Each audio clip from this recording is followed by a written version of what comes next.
Yeah, they say we are different. What's that common ground? One day everybody gon' lay in that ground. If death is certain, then how you living? And if heaven's real, tell me how you get it. I'ma bet it on my life, it ain't gonna be my works. So I bet it all on Christ. Boy, let me give you this work. Wait before the moment I croak. I already been in that hurts. I'm already dead, I'm living in reverse. The first to be last and the last to be first. Following Jesus don't mean that there won't be pain, but it does promise that none of it is in vain. And I'm not afraid of that persecution that came. I'm more afraid of the fame and people knowing my name. Take me alive, take me alive, take me alive while I'm still here. Take me alive, take me alive, take me alive, take me while I'm still here. Take me alive, take me alive, take me alive, take me while I'm still here. Take me alive, take me alive, take me alive, take me while I'm still here. Low key, y'all know me, solely Deo, glory be to the Father. I can't lie though, sometimes I want it all for me. Gotta kill that, gotta kill it, don't conceal that for a villain, but I care what you.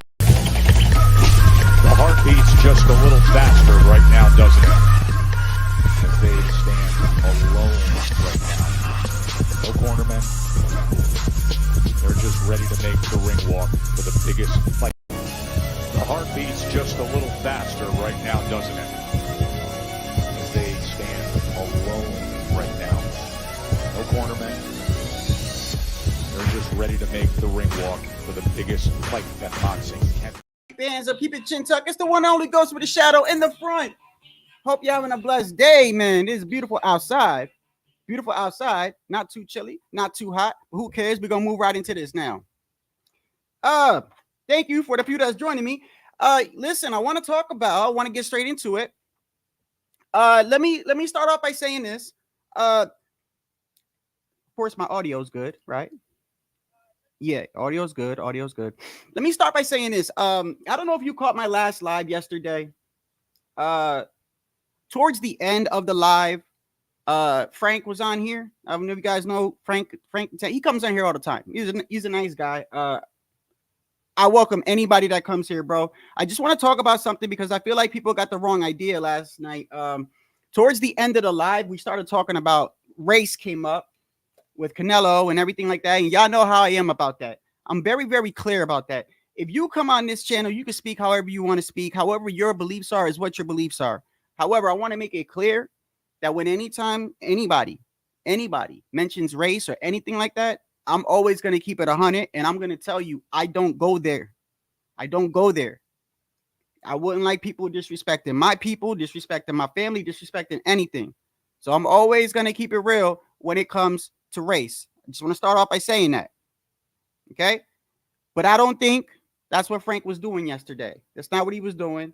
I went back and I looked at it, but I know a lot of people were getting upset when I was looking at it. People were getting upset, and really you shouldn't, man. I mean, if you don't know that there's race baiting, not saying he was race baiting, but if you don't know that there's race baiting in the YTBC right now, man, I don't know what to tell you. I mean, it's all over the place, bro. But today, one of the things I want to talk about today is a couple of things. Tank, it has been confirmed that Tank is going to be fighting the Ghost Martin, I believe, right? And I think it's also been confirmed that David Benavidez will be on the undercard. I think that has also been confirmed. David Benavidez will be on the undercard. And also, one of the things that we were talking about earlier yesterday, I feel like has actually come to light. One of the things that has came to light is the fact that if you remember, we were talking about how Devin Haney and Ryan Garcia, how the seats were they're not selling. They're not selling. So let me start off by showing you this. This is very unfortunate. It's very unfortunate. It's nothing to be happy about. You should not be happy about this in any way, but it's the truth. And it goes to show you that what we have been saying is actually accurate right now. So check this out. If you remember the past week or so, anytime somebody came on the panel, whether it was G Funky, whether it was who was it? G Funky, HOD or whatever, whoever's been on the panel, we've been showing you that the seats have not been selling. And it was kind of weird because it got to a point where I was thinking, am I even looking at this correctly? But it is. It has actually been confirmed. Now major outlets are starting to talk about it. And this is kind of sad, bro. It's kind of sad, but it's true. One of the main things that popped up today, and we've been talking about it for weeks now, but it's kind of crazy how Boxing 24 now talks about it. Check this out. Let me share it with you. This is kind of sad, which makes me think, bro, I'm starting to really think now. I'm really starting to think that Ryan Garcia might be, people kept telling me, listen, I've been giving this boy the benefit of the doubt, bro. I've been giving him the benefit of the doubt with all the crazy shit he's been saying. But after what I saw today, I'm almost pretty sure. I'm almost pretty sure that he's basically putting on this show, which I'm gonna prove it to you. If you guys have been paying attention for the past week or so, hold on one second. What's going on here? Hold on.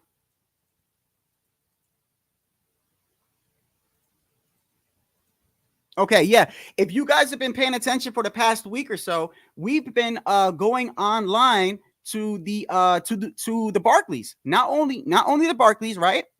The Barclays Center. Also, we've been looking up other fights in regards to tickets, right? And I wanted to make it clear, like I'm not laughing at boxing. Like, y'all know I support boxing. I'm not one of these dudes that go, hey, ha ha ha, look, ha. But this is sad and a very sad, unfortunate fact. Because look at this right here. Look at this. Look at this. Let me show you. Well, it's kind of funny that you're saying that. And listen, I want to make it clear, man. I am not on these people with the boat. Listen, there's a lot of people. I don't understand, man. I don't understand. Are you happy? Are you happy if you hear PBC goes out of business? Are you guys really? I'm not. But look at this right here. So we've been talking about this for the past week or so. Then when right before I do my live, I'm like, holy shit, we've been talking about this for 2 weeks now. And look, this is kind of sad, bro. Let me show the screen. Let me get the article first. Where is it? Right here. Crazy, bro. Crazy. And I will be dropping a link if people want to talk about this because, bro, I was hoping this wasn't true. But obviously, it's not lying right here. As you see, Haney and Garcia tickets are not selling for the April 20th fight. And when I say they're not selling, I mean, hey, what's going on, brother? When I say they're not selling, I mean they're not selling, bro. They're not selling. And to give you an example of what I was talking about, I think G Funky or somebody else was on the panel the other day. It was Raider. I think it was Raider. We went to the tickets that kind of see, like we went to see how many tickets is on, right? The Devin Haney and Ryan Garcia. We were talking about this for 2 weeks now. And I was like, man, you know what? I'm like, something ain't right here. Something's not right. And bam, today, that's the first thing they're talking about is the tickets. And I'm going to actually show you again. This is kind of sad because the other day when we went to the stadium, and I think Raider was on here, we went and there was a legend. And the legend will tell you, like, this color is how many people that's paid for tickets. This color is for what's available. And then there was a white section. And I kept asking myself, what is the white section? And I'm going to show you right now. You know what I think that white section is? You know what I think that white section is? So when we clicked on the thing for the seats, right? You saw that maybe like 30%. I'm gonna show it to you again. I think it was like maybe 30 or 35% showed that they had tickets already bought. Maybe like 30, 35%, right? The other portion, there was a large portion that was blue, which indicated seats that are available. But then there was a huge portion that was white. And white just said like not available. You know what that white is, bro? I believe that white is the tickets that they hand out. I honestly believe, and if that's the case, bro, this is bad because this isn't just PBC. I think this is just boxing in general, man. I mean, regardless what you say about Ryan, he's one of the few young fighters that sell.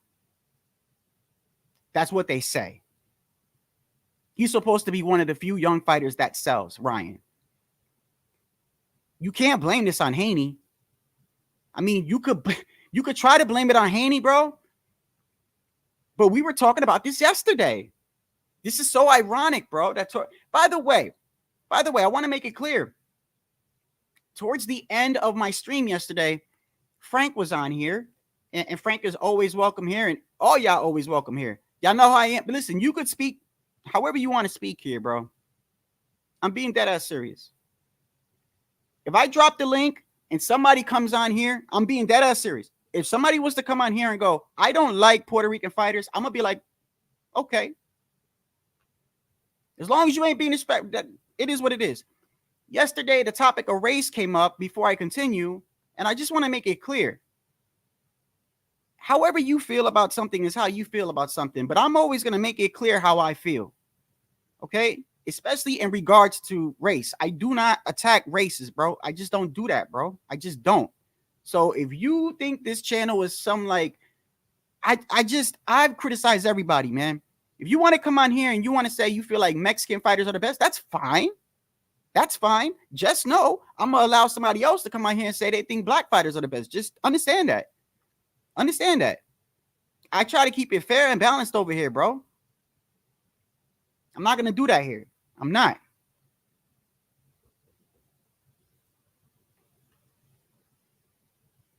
Well, OG, this is why. This is why, though. No, but OG, look, you're asking why are two Cali boys in New York, right? I'm going to tell you why. Because they think it's going to sell. They think, listen, the Barclays, OG, right? The Barclays is a smaller arena. This is how it's so bad, too. It's a smaller arena. To my understanding, it's a smaller arena. I've been there one time a while back. Now, I don't go to a lot of them. So to me, it looked pretty big. But then again, that don't mean nothing because that was the only one I went to. From what I'm hearing, right?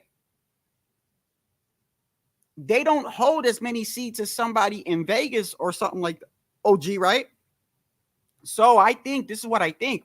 I think sometimes they put these fights in smaller arenas because they know that on TV, what you're going to see on TV, you're going to see it packed, right? Because it's easier to pack a smaller arena. But what did not look right the other day, what really didn't look right, was when we looked up the seats, right? And we saw that like 30 or 40% of them look like they have bought tickets already. But then like the pink indicated, let me pull it up and show you. Let me show you what I'm talking about. This is bad though in a way. And this kind of explains, this kind of makes a lot of sense now with what was going on with Canelo. When I sit back and I think about this, it makes a lot of sense what was going on with Canelo. PBC did not want to give him $35 million to fight Jamal. And I understand why now, bro. I understand why. I think even the cash cow Canelo, I don't think is going to put up numbers the way he used to unless he's fighting somebody like a significant fight. Now, he's still going to put up numbers because he's got a fan base and he's the cash cow. But this is a bad indication, in my opinion. You could sit here and try to blame this on Devin Haney, but let me ask you. It took Tank and Ryan to break 1 mil. It took Tank and Ryan. Spence and Crawford didn't even do a mil. Am I correct? Did Spence and Crawford do a mil? How much did Spence and Crawford do? Under a mil?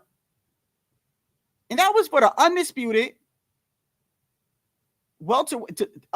at welterweight, a fight that had been brewing for like almost 6 years. You would think easy over a mil. I said I thought it was going to go easy over a mil. So let's, before I even go on, let me go to the Barclays. Let me go here and show you.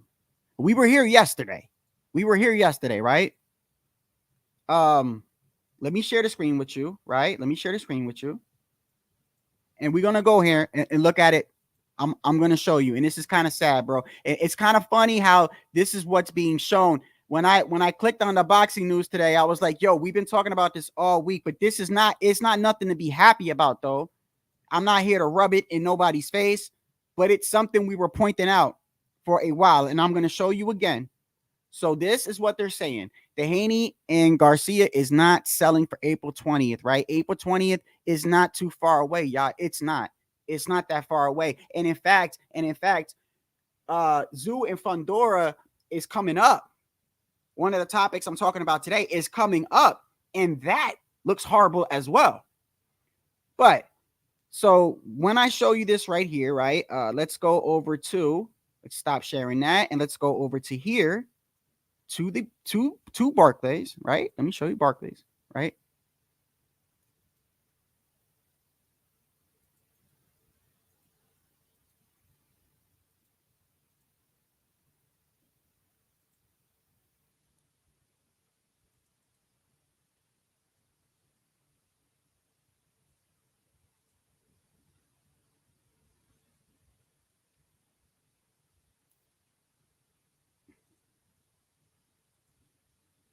I'm gonna go over here and I'm gonna act like I'm gonna buy some tickets, Raj. Okay, I'm gonna go over here. I'm gonna act like I'm gonna buy some tickets.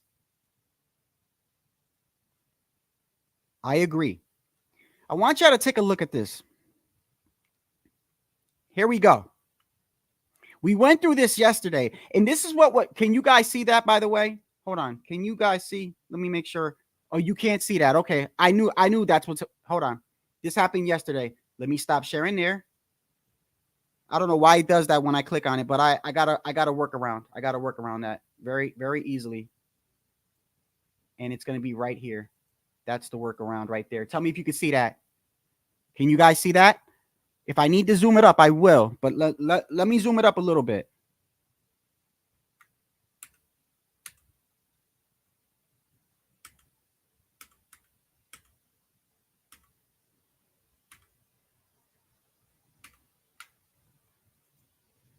Okay. If you guys remember, the legend is right here, right? The blue is what, this is why I think all that white that you see all that space that's white, all that. We were talking about it the other day. We were like, why is that white? Now, it makes a lot of sense to me now. I'm looking at the legend. If we see what is available is all blue. Look at that. Blue is what's available, bro. That is like at least, bro, if you want to be on the safe side, bro, at least 70% of that is blue, which indicates that blue is available. The red that you see, that red right over here, that is what they are calling a verified sale. That means the person purchased it online. I don't care what it is. They got them. See, I don't know if you could refund it or not. It just means they sold those seats and those are taken. Whether you sell it to somebody when they pull up or whatever, it is what it is. But those seats indicate the ones that are already paid for. The blue is what's available. Now, the white is what's very important right here. Look, white just says unavailable. And if you look, you can't see because the white is blending in with the screen. But I'm telling you right now that there's a whole bunch of white all in between here, all white seats, white. And I'm asking myself, why is there more white than there is available? And why is there more white than purchased seats and seats that are for sale? Because I believe those white seats, I firmly believe those white seats are tickets that they are giving away. I firmly believe those are tickets they are giving away. It is at the Barclays. It is a smaller arena. Like, because OG's got a point right here. One of the first things we said was, why is it there? In fact, when they asked Devin Haney and Bill Haney, when they asked Bill Haney, why is the fight in New York, bro? Neither one of y'all are from New York. I don't even remember his answer. But it was something like, hey, you know, but it's kind of crazy too, by the way. It's kind of crazy how anything that has to do with promotion in Bill's own son's fight, he's like, I don't know, you know, but nonetheless, it's not a good sign, bro. And this is what's making me think, I think I understand why now Canelo, the whole issue with Amazon, bro. And this is not good, bro. And this is why I was saying I'm not happy with the whole Amazon shit, bro. I'm not like with the pitchforks, like, yeah, PBC, let's go. Because I realized that if that was to sink, right? Yeah, part of it is, well, a majority of it is PBC's fault. Yeah. But that's also a sign for boxing itself, because where are all those fighters going to go? Do you guys think, let me ask you, before I drop the link, do you guys think that if PBC was to go down next week, let's say, I don't know, next week, they came out and said, we're not in business anymore. Do you guys really think that all those fighters that are under contracts is just going to magically go to Top Rank and Matchroom and Oscar like that? They're under contract, bro. It's just not good, bro. It's not good. And now this is why, if I showed you yesterday, the interview, and you know what? I should bring up that interview right now. I should bring it up right now. Let me get it.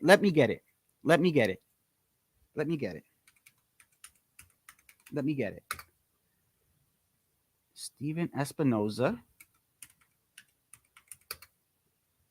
Remember, I showed you a clip yesterday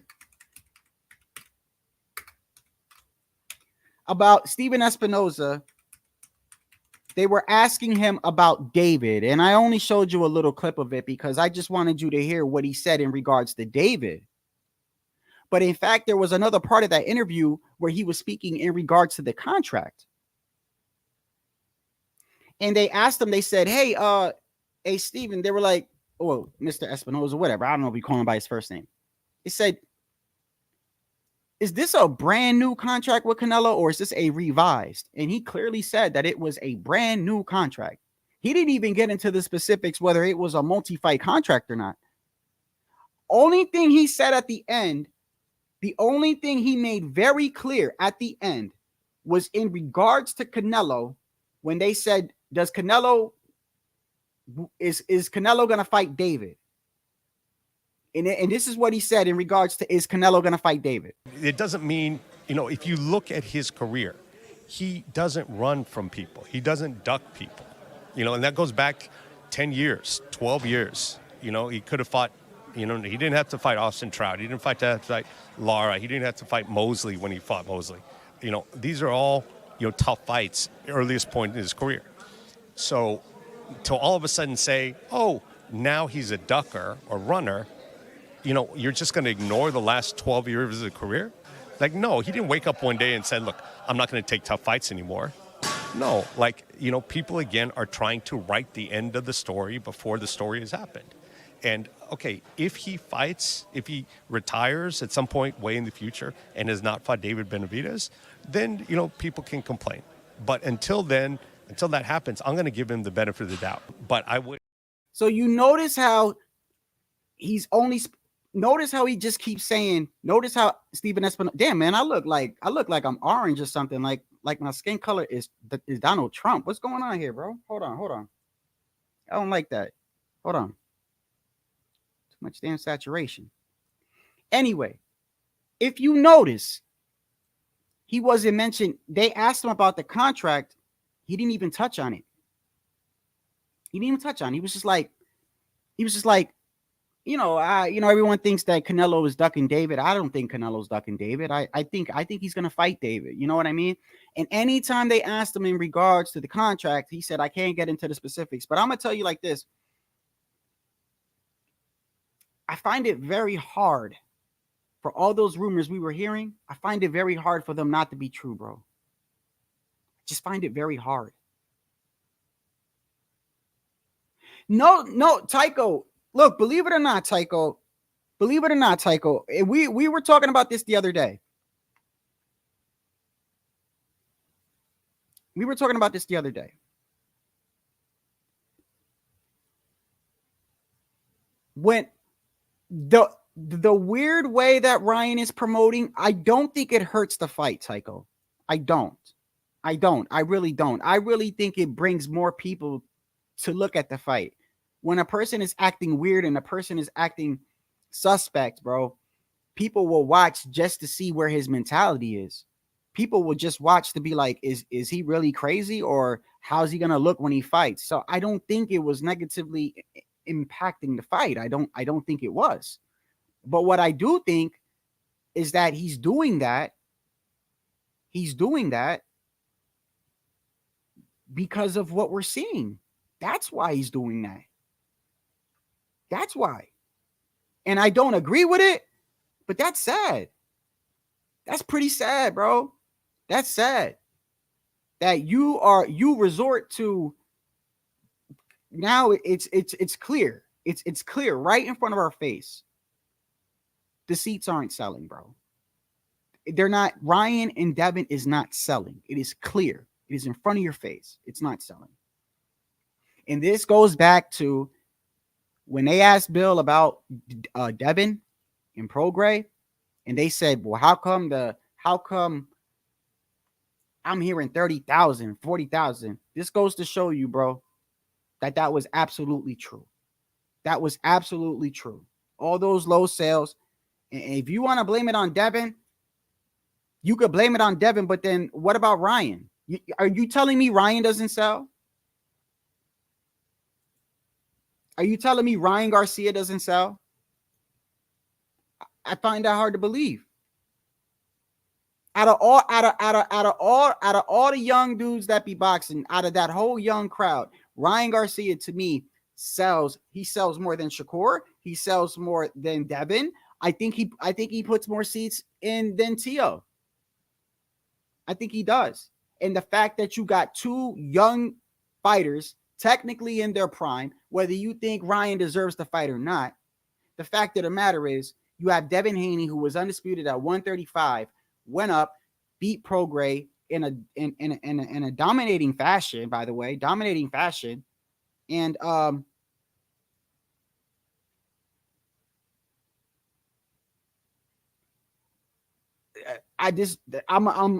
agreeing with you. So I don't understand how it's not selling, bro. Maybe it's because I'm looking at this. Maybe I'm looking at this from the eyes of a hardcore. But I'm trying to understand how it's not selling even to the casuals, because like, even just to show you the magnitude of this, even Logan Paul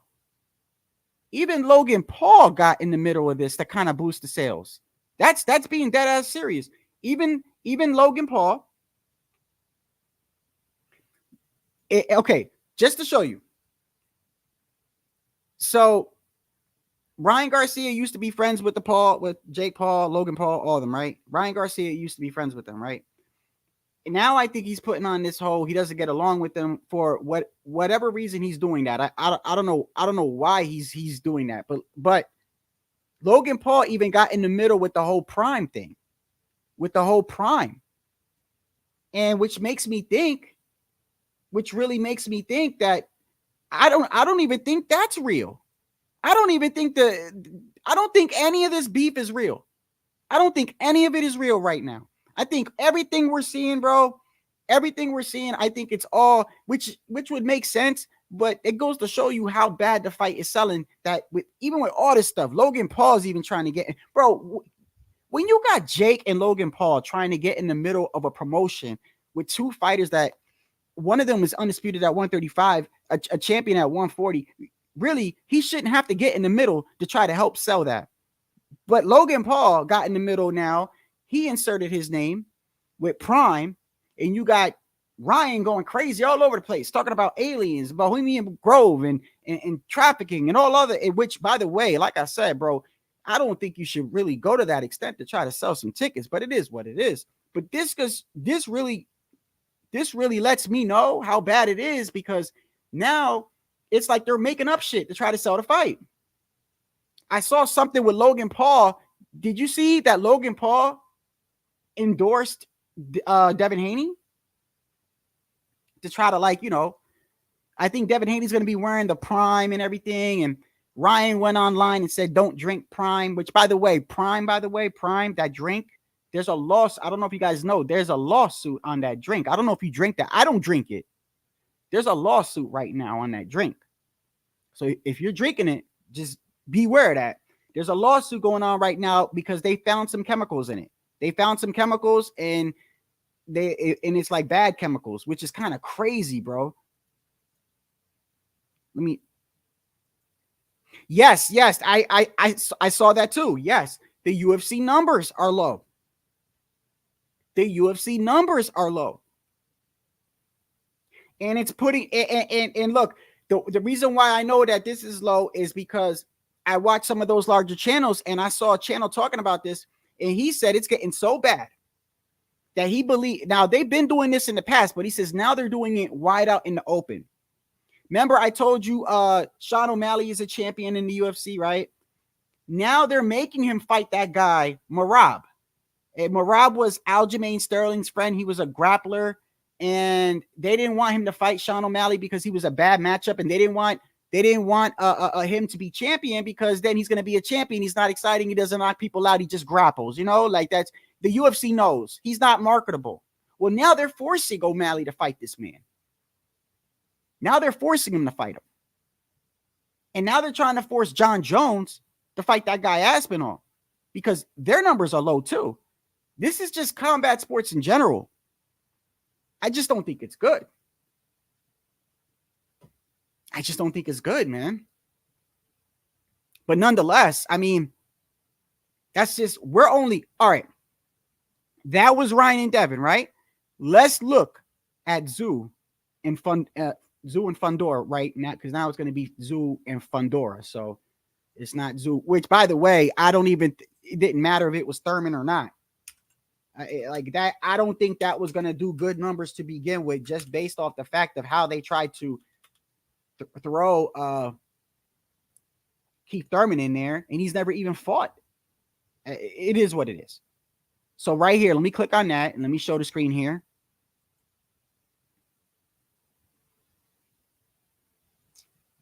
Where is the legend? Oh man, this is even worse, bro. This is even worse. Wait till you see this, bro. Wait till you see this. Okay, this is Ticketmaster, okay? And the legend here, can you guys see that, by the way? I want to make sure. Okay, this is Ticketmaster, and this is their legend now. Remember, every legend is different. Their legend, the white, they only got two types, available and unavailable, not like the Barclays. The Barclays got 3, right? Which I think the other one indicates tickets that they're giving away. Look at this. So the purple, is that pink or purple? Well, whatever. The pink or purple is what indicates what is available. And the white is what's indicating what is not available. So we got the whole back right here, unavailable. We got this side right here, unavailable. But look at the middle, bro. Look at the middle. Look at that. What's up, brother? Yo, you see me? Yeah. Hey, my bad about blocking you yesterday. No, I'm still blocked, bro. How? I don't. I've been. Hold on. We're gonna fix that right now. Back out, back out, and go make a comment. Yes, you are, because I am. No, I've been since the very beginning. I wrote you up on Twitter DM. Hey, I'm still blocked. Hold on, bro. I write. You know, I always do my my 3 pieces. No. We need to fix that because I made that mistake, bro. Made that mistake. You know, I would never block. No, I know, man. I'm not tripping, bro. I just know that it's somehow you didn't. You need to fix it, bro. We need to fix it. Like, hold on.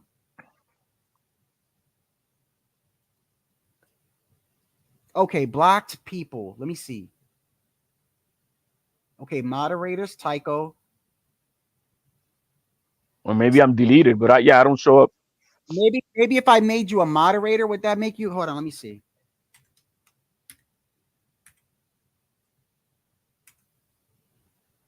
You know when I put HLD, your avatar doesn't come up, bro? Yeah, it's because you got me blocked.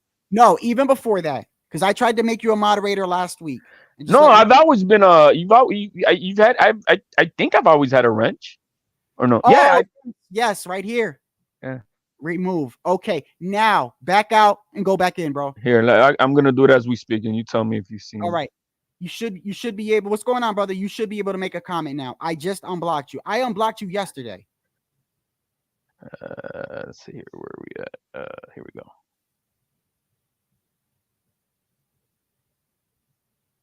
No, I just put I just wrote on the chat, and I still don't. Hold on a second, bro. This is there. I'm looking right at it, bro.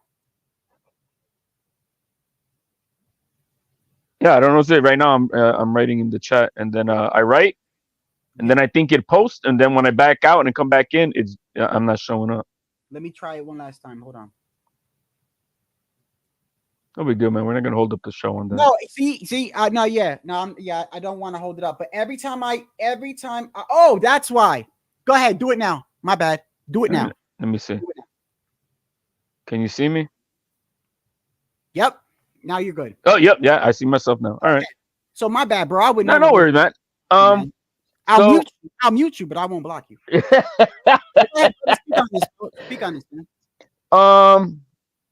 I think you're I'm gonna send you some other stuff about Ryan Garcia and his selling powers. I think it's an anomaly. I think there's a lot of factors with the Tank Davis and Ryan Garcia why it's sold the way it's sold, right? HOD, before you go, you don't find it odd.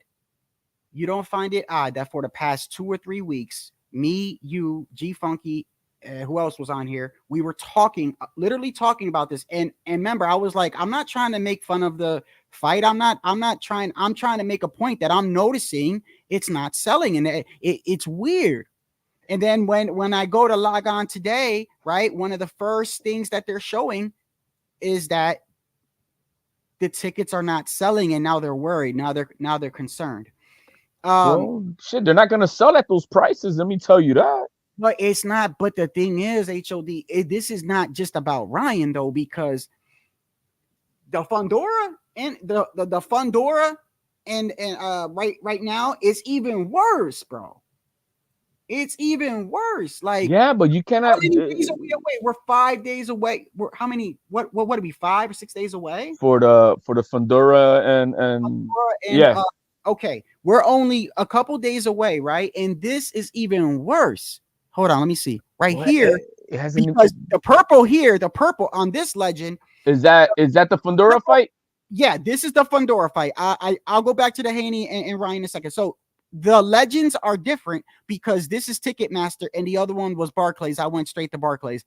In the Barclays, that legend has 3 different colors: blue, red, and white. This one is just purple and white. Plain and simple. Purple is what's available. White is what's unavailable. I'm guess meaning paid. Is this through Ticketmaster, or who's this through? This is Ticketmaster, my guy. This is Ticket. No, this is T-Mobile Arena. This is T-Mobile Arena. If you go to Ticketmaster, you'll see it more probably. I think it's more detailed, but the difference. It's just it's hard to put the triangle theory on this shit. For the reason is, this fight was even less promoted than what Ryan Garcia has been trying to do, right? But the difference is the prices, bro. I bet you look at the prices up on top, and I bet you they're like $60 tickets. Okay, right here. Let me see. If I up, you said on top? Yeah, because those tickets up there, 64, 103, 75. But look, hold on a second. Just to make it clear, yesterday when we were on the Devin Haney and the Ryan tickets, right? And you click all the way on the back, it was $243. That's exactly my point. Who's gonna buy that? If you clicked on right next to where like Devin Haney or Ryan walks out, $6,000. Exactly. Who's buying that? Who's buying that? I mean, look, I know it's Brooklyn, but fuck, bro, who's buying that? Hey, Larry, let me make it clear. When you say scalping, do you mean like they're selling outside or giving away tickets? And I think he means comp tickets. Oh, the reason why I think they're giving, okay, because what I found very odd, HOD, is this. Now, good. I'm glad you're on here. Let me get your opinion on this. So you see right here, right? It's very clear with the let me go back. Yeah, I'm gonna send you a ledger real quick, right before you send it to me. I want you to look at this. So okay, let me pull them up neck to neck. Let me do that first. Hold on right here. Okay, that's the one. So let me back that out. Let me back that out, and let me put them right next to each other so you can see what I'm talking about. When we go over to, let's do first. The prices are reversed. I'm trying to show you something because I think I'm seeing something here. So when we go over here, when we go to Fundora and Tim Tszyu pay-per-view, which is only days away, by the way, as you see right here. Yeah, it's this Saturday. On this legend, there's only 2 colors. You got purple, which indicates what's available, right? And white is what indicates taken. As you see, look at that, right? Now watch when we go over to Devin and Ryan. Yeah, you were very moderate when you said 70% earlier, bro. I heard you. I was trying to be moderate. Yeah. Yeah, bro. I saw 85%. So right here. Now look, the reason why I want to show you this, because look, the legend is different over here, which is why I asked Larry that question. When we look at the legend here, there's not 2 colors, there's actually 4. But who cares about the wheelchair accessory? That's probably a small portion. So there's 3 colors here. As you see, the blue is what's available. The red is what's verified, bought, reserved. You cannot get those seats. But then there's a 3rd color, white. And the white is bigger. The white is bigger than the other 2 colors, which shows me that I believe those tickets are the ones that they're handing out. And if that's even true, verified means that there's a reserve. Here. So, but the white is all sold. Everything that's white is sold. No. Okay. On the other legend, it was purple and white, right? On the other one, let me make it clear so people can actually see what I'm saying. Hold on. Let me make. I'm gonna go right back to it. Hold on. Let me make this clear. So when you go to the Tim Tszyu and you go to the Tim Tszyu and Fundora, do a Ticketmaster instead of going to directly to Ticketmaster though. Hold on. I think this. Okay, let me back out. I'll go to Ticketmaster. Hold on. Want me to go to Ticketmaster? Fine. I don't think it's gonna make a difference, but I'll do that. The thing is that Shadow is there's different anomalies here. First of all, we have a replacement fighter now on this one. PBC did not promote this fight. It hasn't really promoted shit. So that it is what it is, and it's plus, who's Tim Tszyu? Nobody. Only we know him.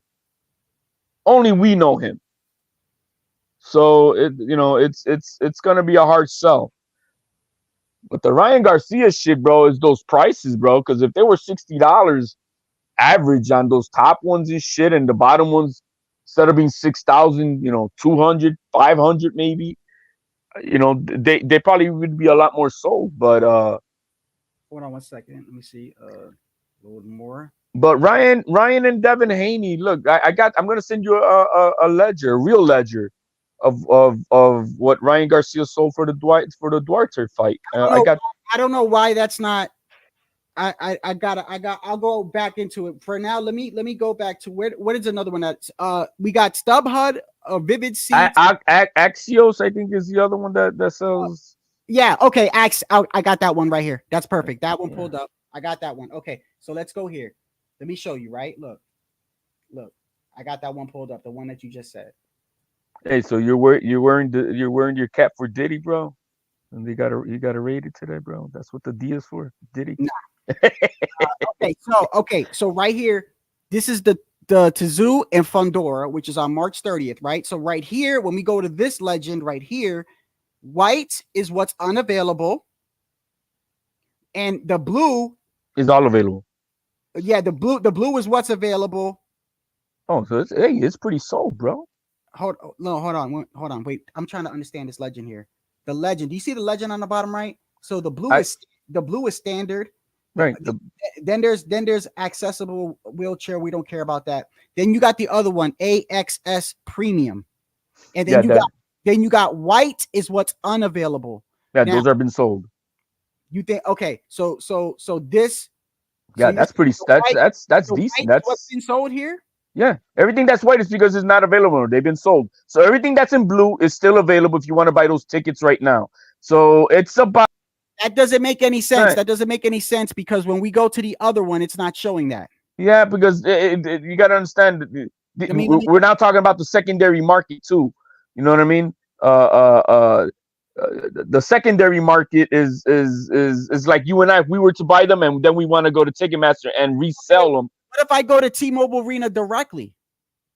If they don't allow secondary tickets being sold, then whatever they'll probably tell you sold out. This is the T-Mobile Arena right here, right? To Zoo and Fundora. When I buy tickets and I click on that, right? Oh yeah, this pops up. Access Premium. I'm gonna just put tickets, get tickets, right?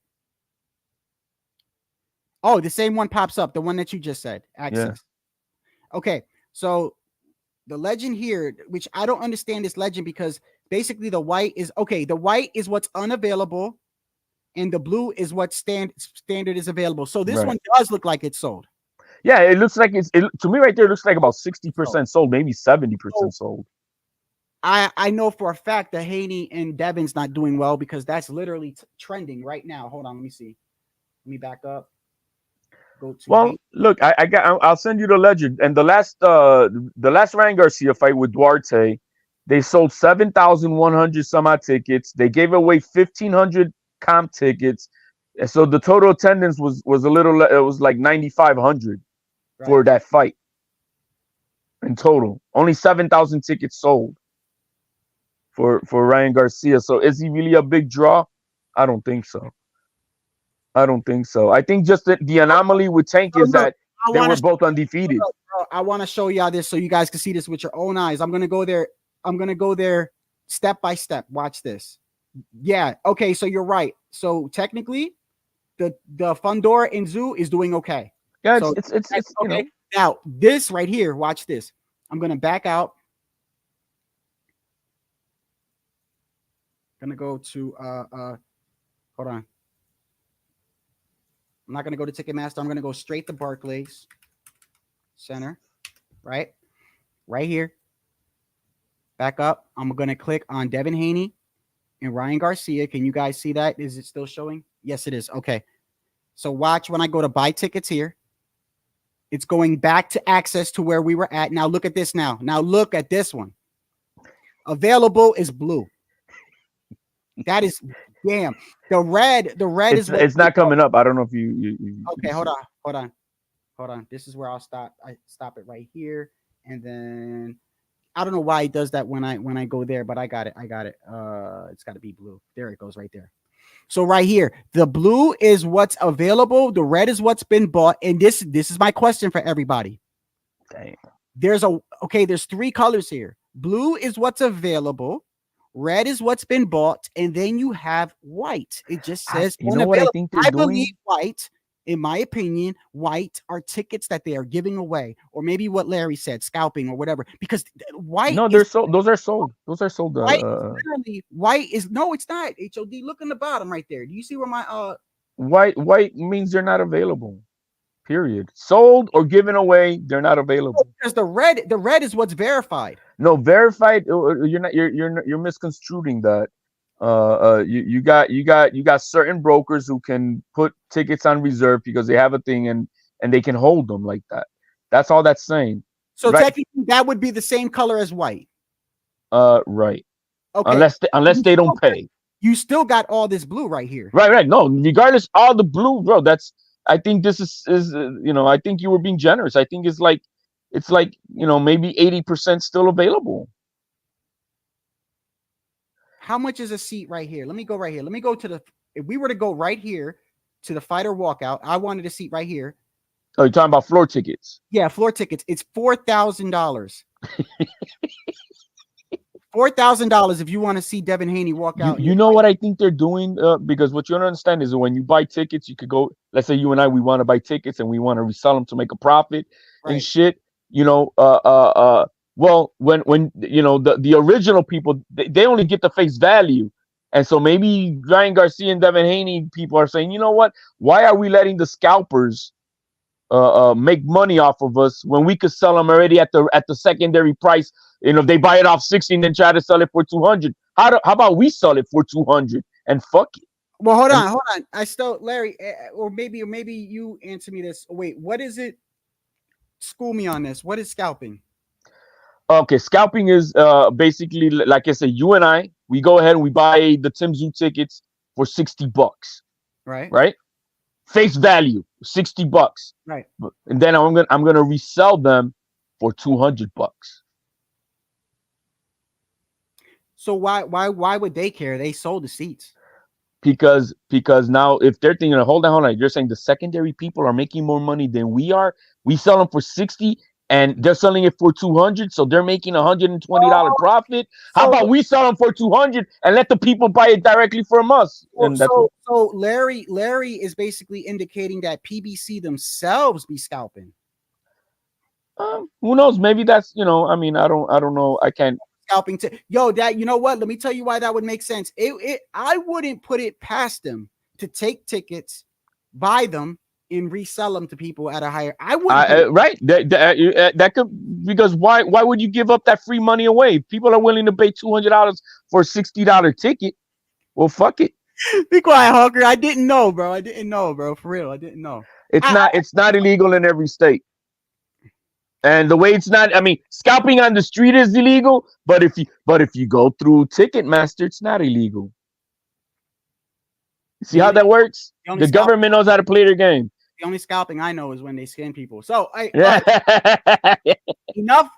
enough about the seats, because we'll move on to the subject. By the way, if anybody wants to join today, I'm dropping the link extra early today because I gotta work. Man, this week I am so damn busy. And I don't want to cancel these styles. I promised these styles. I promised them, so I'm not going to cancel. But this week is crazy for me. But real quick, just on the touch, bro. The thing is, Ryan Garcia, Devin Haney doesn't sell shit. We saw that what happened in his last fight, 35K pay-per-view. They gave away, even Regis Progress saying, bro, you gave out tickets to all the crackheads around here. Those are his words. You know what I mean? And so they didn't sell shit. Then Ryan Garcia in his last fight versus Duarte, they only sold 7,000. I got the ledger. I'm going to show you the ledger. It's 7,000 tickets sold. They comped 1,500 tickets sold. It was like an attendance of total of less than 9,000 people to see Ryan Garcia. So is he a real seller? Where did he fight Duarte at? At Toyota Center. Which one is bigger, Toyota Center or T-Mobile? I think they're about the same, maybe around 14,000. Maybe T-Mobile's a little bigger. I think T-Mobile's a little bigger. Okay, but Larry, here goes the thing though. I did too. But even if that's true, think about it, man. It took Tank and Ryan, who out of the young guys, right? Tank's got that fan base and Ryan's got, it took two of them to break 1 million. Spence and Crawford couldn't break 1 million, bro. Benavidez and Plant did horrible. Benavidez and Andre flopped like no other. Haney and Prograis flopped like no other. The reason why I'm looking at it like that, and yesterday, HOD, I don't know if you was watching yesterday. I was watching here and there. Okay. So Frank came on yesterday towards I didn't catch him. Okay, so Frank came on towards the end of the live yesterday, and I was talking about the tickets. I'm like, damn, boxing is not selling and this and that. I'm like, this is a black guy for boxing. And, he didn't say anything. By the way, you already know how I am. Anyone could come on here and you could tell me your view and how you view something, and that's fine. Yeah, man, I can't stand them Jersey Ricans, man. Yeah, I always make it clear that you can say whatever you want, but I'm going to tell you how I feel. So he got up here and was saying that, about Mexican, and it was true in some sense, but it was the way he said it. It was about like Mexicans and black fighters and stuff like that. And I was like, look, Frank, I want to make it clear. I don't race. What did he say exactly though? He said that, in so many words, like all the black fighters need needs Mexicans in order to sell, which I mean, we all know Black and Latino is used to sell. It was just the way that I took it. It just seemed, if I'm understanding Frank, and I kind of know Frank a little bit over time. I don't know him as good as I know with you, but bottom line is the Mexican community is the most supportive, monetarily supportive fan out there. The second ones to that, I don't know if it's gonna be. This is what I said yesterday. I just wanted to make it clear to him. I was like, look, bro, I want to make it clear. I don't know exactly how you're saying it. Maybe I'm misinterpreting it, but I told him, I said, I don't race bait. I said, I'm quick to fucking go at my own people. And I brought up Jose Vargas. And I even said, me and you picked against him because he was disrespectful towards Cepeda. We didn't care that he was Boricua or whatever. We didn't care. And so I was just telling him, I'm like, look, I want to make it clear. I don't do that. I said, I don't like it when the LDBC does it to Latinos, and I'm not going to do it to black people, bro. I'm not. No, but I don't think he said anything bad, if that's what he said. You just said you didn't even watch it. So how are you going to tell me? No, me? because you're telling me, Right. Listen, let me. So I think he wasn't saying anything. I don't think he was saying anything bad. I just think I wanted to make it clear because sometimes people interpret things wrong. So I wanted to make it clear, but what he was saying, there was some truth to it as far as it's 100% true. Mexican fans are the number one fans of boxing here in the States. Latino rivalry or whatever, right? But what I was saying is this. I said that's not always the case. Number one, let's go like this. The heavyweight division, you could call that an anomaly or whatever, right? But you got, Fury, you got Anthony Joshua, you got, Wilder sells pretty fine or whatever. So people could say that's just the heavyweight division. I said, okay, but no, Wilder sells shit, bro. I remember when Wilder was a draw, back when, what was it? Before that whole, before Fury, he wasn't selling shit, bro. I know, like around that time, because I remember when they redid the contract, right? And they redid the contract and they put the cover out, and the cover is what's indicating who represents PBC and Showtime or whatever, right? Like when you put them on the cover, it's like me putting Tank, Canelo, and Crawford on the cover, right? They represent. It's sort of like when you buy a UFC game, the fighter you see it's usually one of the top five, right? So Wilder was on that cover. But anyway, it doesn't matter. The fact of the matter is, I said, look, Hearns and Sugar Ray Leonard and Hagler and Hearns back in the day. Right. This is what I was saying. But I also said that I also don't believe that I think when two best fighters fight, it could sell. It could sell. And I also said it ain't just Mexicans, because you got fighters from the UK. Look at Tim Tszyu. He's got the whole country behind him. Cambosis. Boxing is in a weird place. Look, and when it comes to the community, I wouldn't even say because maybe he said Latinos or no. When it comes to boxing, Mexicans, bro. I'm not gonna. Latinos are the number one. No. It's the Mexicans. They're the ones who put out and shell out that money by and large, right? So it's even offensive to try to be saying, oh, all the Latinos. No, because here in Asian America, they're the number ones. Now, when it comes to maybe he was talking about the problem is with the black community is the fallout of the love of the sport is no longer there. The black community primarily likes basketball, football. That's what you want to go see where they're going to put their money at. That's where they're putting their money, because that's what they like now more than ever. Boxing is not the number one sport in that community. It's not. It's not as much as for us boxing is to Mexicans and Puerto Rican. It's not. For us, it's still it's a hot commodity. But when I hear, like, for instance, when people bring up race baiting, I don't think of black people, HOD. I think of a group of people that are. Yeah, but what was race? I'm trying to still understand where. I mean, just because you talk about race is not race baiting. Because sometimes when I feel like people bring up race, they're including everybody as a whole, and we know that's not true. Boxing's just in a downfall, bro. But overall, it's not the hottest selling ticket in town. It's like saying if I get beat up by a white guy, but I say fuck all white people. Like, no, it's just that white guy, bro. That's what I mean by that. Like. I don't feel like it's right to put everybody, lump them up in a thing like it's all them. There are certain groups of people that don't support boxing. There are certain groups of people that race bait, and more than you know more than I do, HOD, that Latinos do it too. Yeah, but what does it have to do with saying that in sports, in the black community, football and basketball is king? I mean, it is point blank. It's king for them in sports. When you say that black fighters need Mexicans to like that, No, I didn't say black fighters need. I didn't say that. That's what I was trying to tell you. Oh, is that what he said that at first he started off, but it doesn't matter. I respect his opinion. He's always welcome here, bro. It is what it is. I don't even think he was trying to be offensive. I'm just saying it could come out to look offensive. No, I don't like the word need. You know what I mean? I wanted to make it clear. I don't do that here, bro. I don't do that here. I'll be quick to kick a Latino off quick if I see him do any chicken or watermelon. He's getting the fuck out of here. Just like if I see somebody do some taco shit, he getting out of here. I don't do that. We got man. Bro, we can talk about tacos and pork chops, and we can do that all day. Every day with my meal. But anyway, look, let me to just move off that. But look at this. Okay, so we look at this, right? You got Devin and you got Ryan. Now, what's interesting about this, right? By the way, Devin Haney is not fasting. I thought he was fasting, and he's not fasting for Ramadan. Oh, you know what? Yeah, I'm glad you brought that up. Look, let me say this. Let me say this. I don't want to speak on a person and say whether I believe he's true. Like, I'm not gonna because look, bro. What's a real Christian, bro? We all sin, bro. Nobody's perfect to any of that religions, bro. Right. The fuck out of here. I'm not gonna say that I feel like a person is fat. I'm not Muslim. No, so. the only thing I'll speak on is that I know now that I know he's not sacrificing.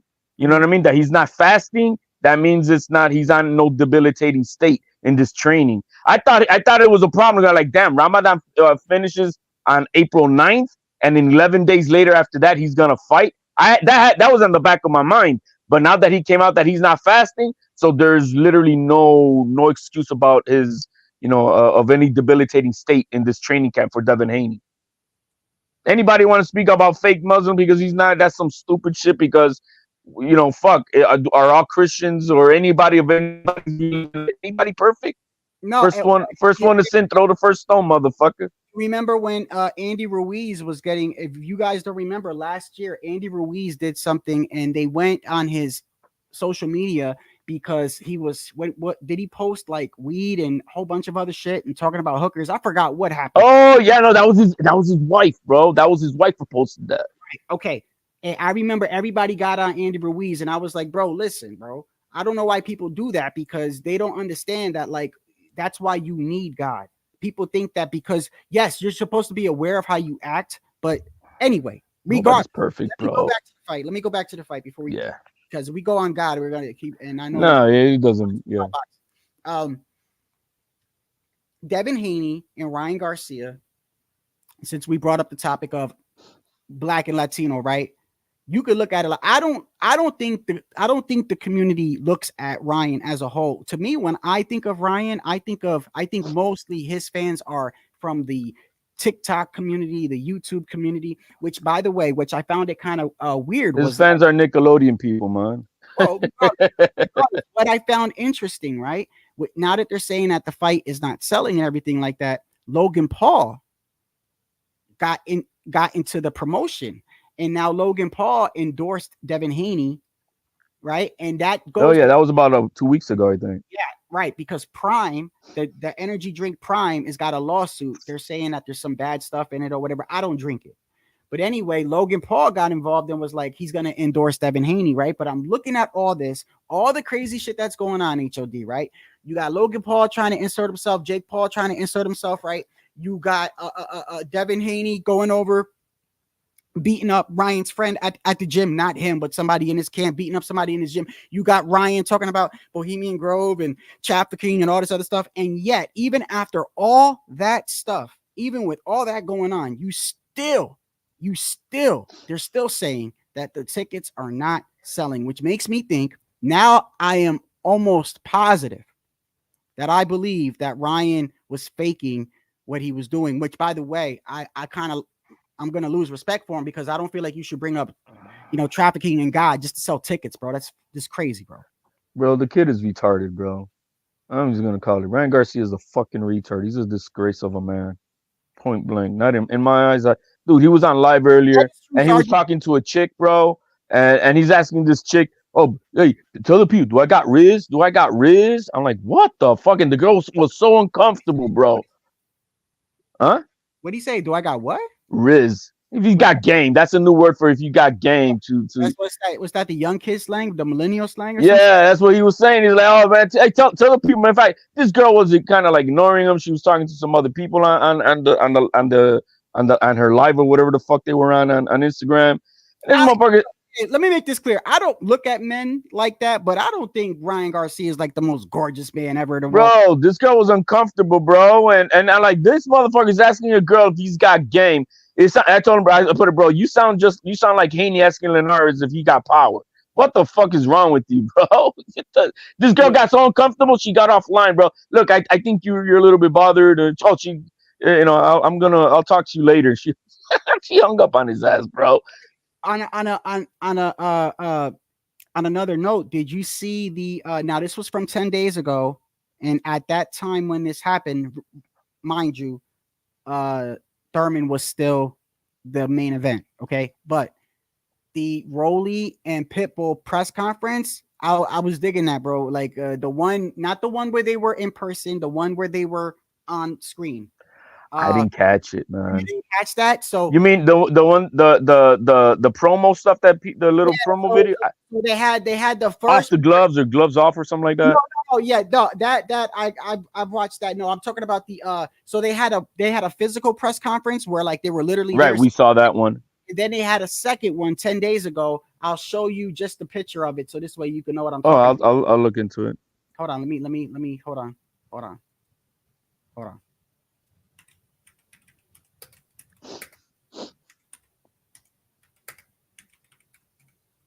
But yeah, man, I don't know, man. Hold on. Let me go to right here, share screen. This one right here, like that. When they got oh, okay. No, I didn't catch this. Like that. So that one. Hey man, I like it because I know for a fact both of these guys are gonna come and fight.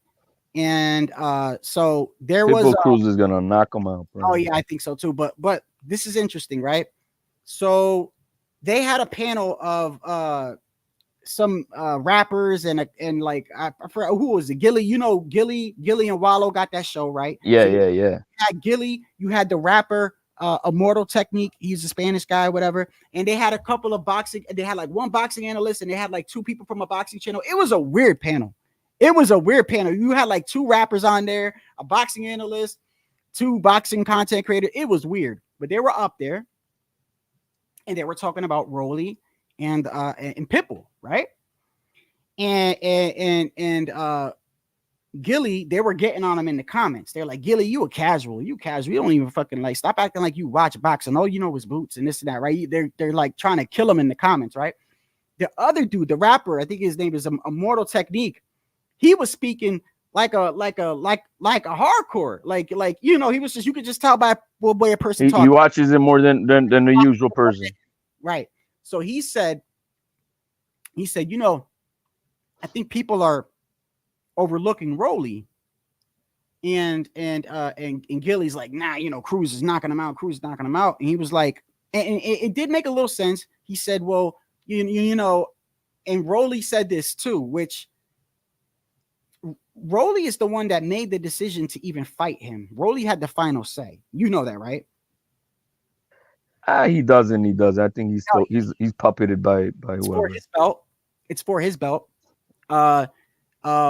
He said on the press conference in front of Cruz. So Cruz could have been like, no, that's not true. Cruz manager was there and there was other people on the panel. He says, let me make something clear.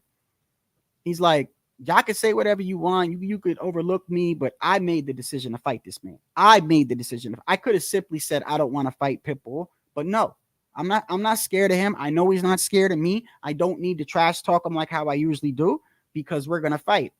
And then they started talking to each other and Pitbull said something and the guy translated it to Rolly and basically said to Rolly, "Hey," in so many words, it was like, "Don't even bother boxing, bro. Like when the bell rings, just meet me in the fucking center." And Rolly's like, "Oh yeah, that's you." I ain't trying. Yeah, but it wasn't. But we see Rolly capping a little bit there because remember he was supposed to be fighting Ryan Garcia. He brought that up. He brought that up. And he was supposed to, he would have made more money fighting obviously Ryan Garcia than why they Chihuahua did Cruz. Because this is the first Amazon pay-per-view. That's why. You know what I mean? So was it up to him? No. They told him you're gonna fight an inside fight. No, and you're gonna do it on PBC because we're not fighting on the zone. In regards to the pay-per-view, yes, HOD, but the opponent. Yeah, it's not up to him, bro. It's not up to Rolly. Other than Pitbull. It's not up to Rolly, man. Rolly don't got that pull. Yeah, Rolly could have said no. He could have said no. Yeah, he could have, but he isn't going to.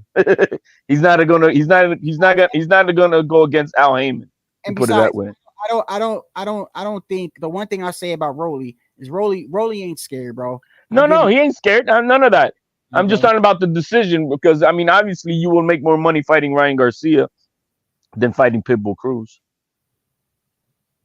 I think right. He brought that up and he insinuated that the reason why was because there was no way they were going to be able to put that on Amazon pay-per-view. And you understand more than I do when it comes to Oscar, they're going to want dual. They're going to want it on, rightfully so. They're going to want it on the zone platform as well. And with the time frame and everything, he said it wasn't going to work out. So he just went with Cruz. But because all that other stuff doesn't benefit him. The base pay that he was going to get with Ryan Garcia would have been a lot more than what he's getting now.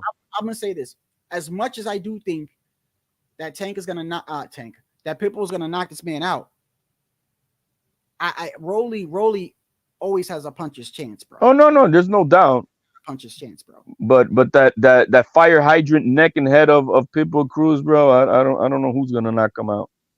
But the thing is, you do understand the pay-per-view shares and gate, that's only shared for the top card. That's not for the undercards people. They don't get none of that. They get their base pay and get the fuck out. You mean the co? You mean the main event and the co main event? They get the piece. No, co-main don't get shit of none of that. No? Pay-per-view shares and gate numbers and all that. That's for the main event only. So this would be the first time that Fundora will be getting any pay-per-view shares, whatever is sold. Yeah. But hey, so how I showed you that thing, you want to say, oh, but the guy's cut up no matter what. Fundora is cut up no matter how, because he's dude, I read that. Right. And look, this is what I'm glad that, yeah, by the way, I was taught when I said like he looked in better shape, I don't necessarily mean he's got to be, No, he looks shredded right now because he's right, because he's skinny as shit. And but then again, looks are deceiving, and he had a devastating knockout. But by the way, I played this a couple of times, and I always laugh at this, bro. I just think the reason why I think that Rolly's gonna get knocked out is not only because I just feel like Isaac is a bad stylistically matchup for him, but also Isaac said the trolling wasn't bothering him, right? But I think it bothers him. He's mad, bro. You got to remember, Rolly literally bought a damn Chihuahua. He's mad, bro. I know Pitbull is mad. I'm playing that part again. This shit is hilarious, bro.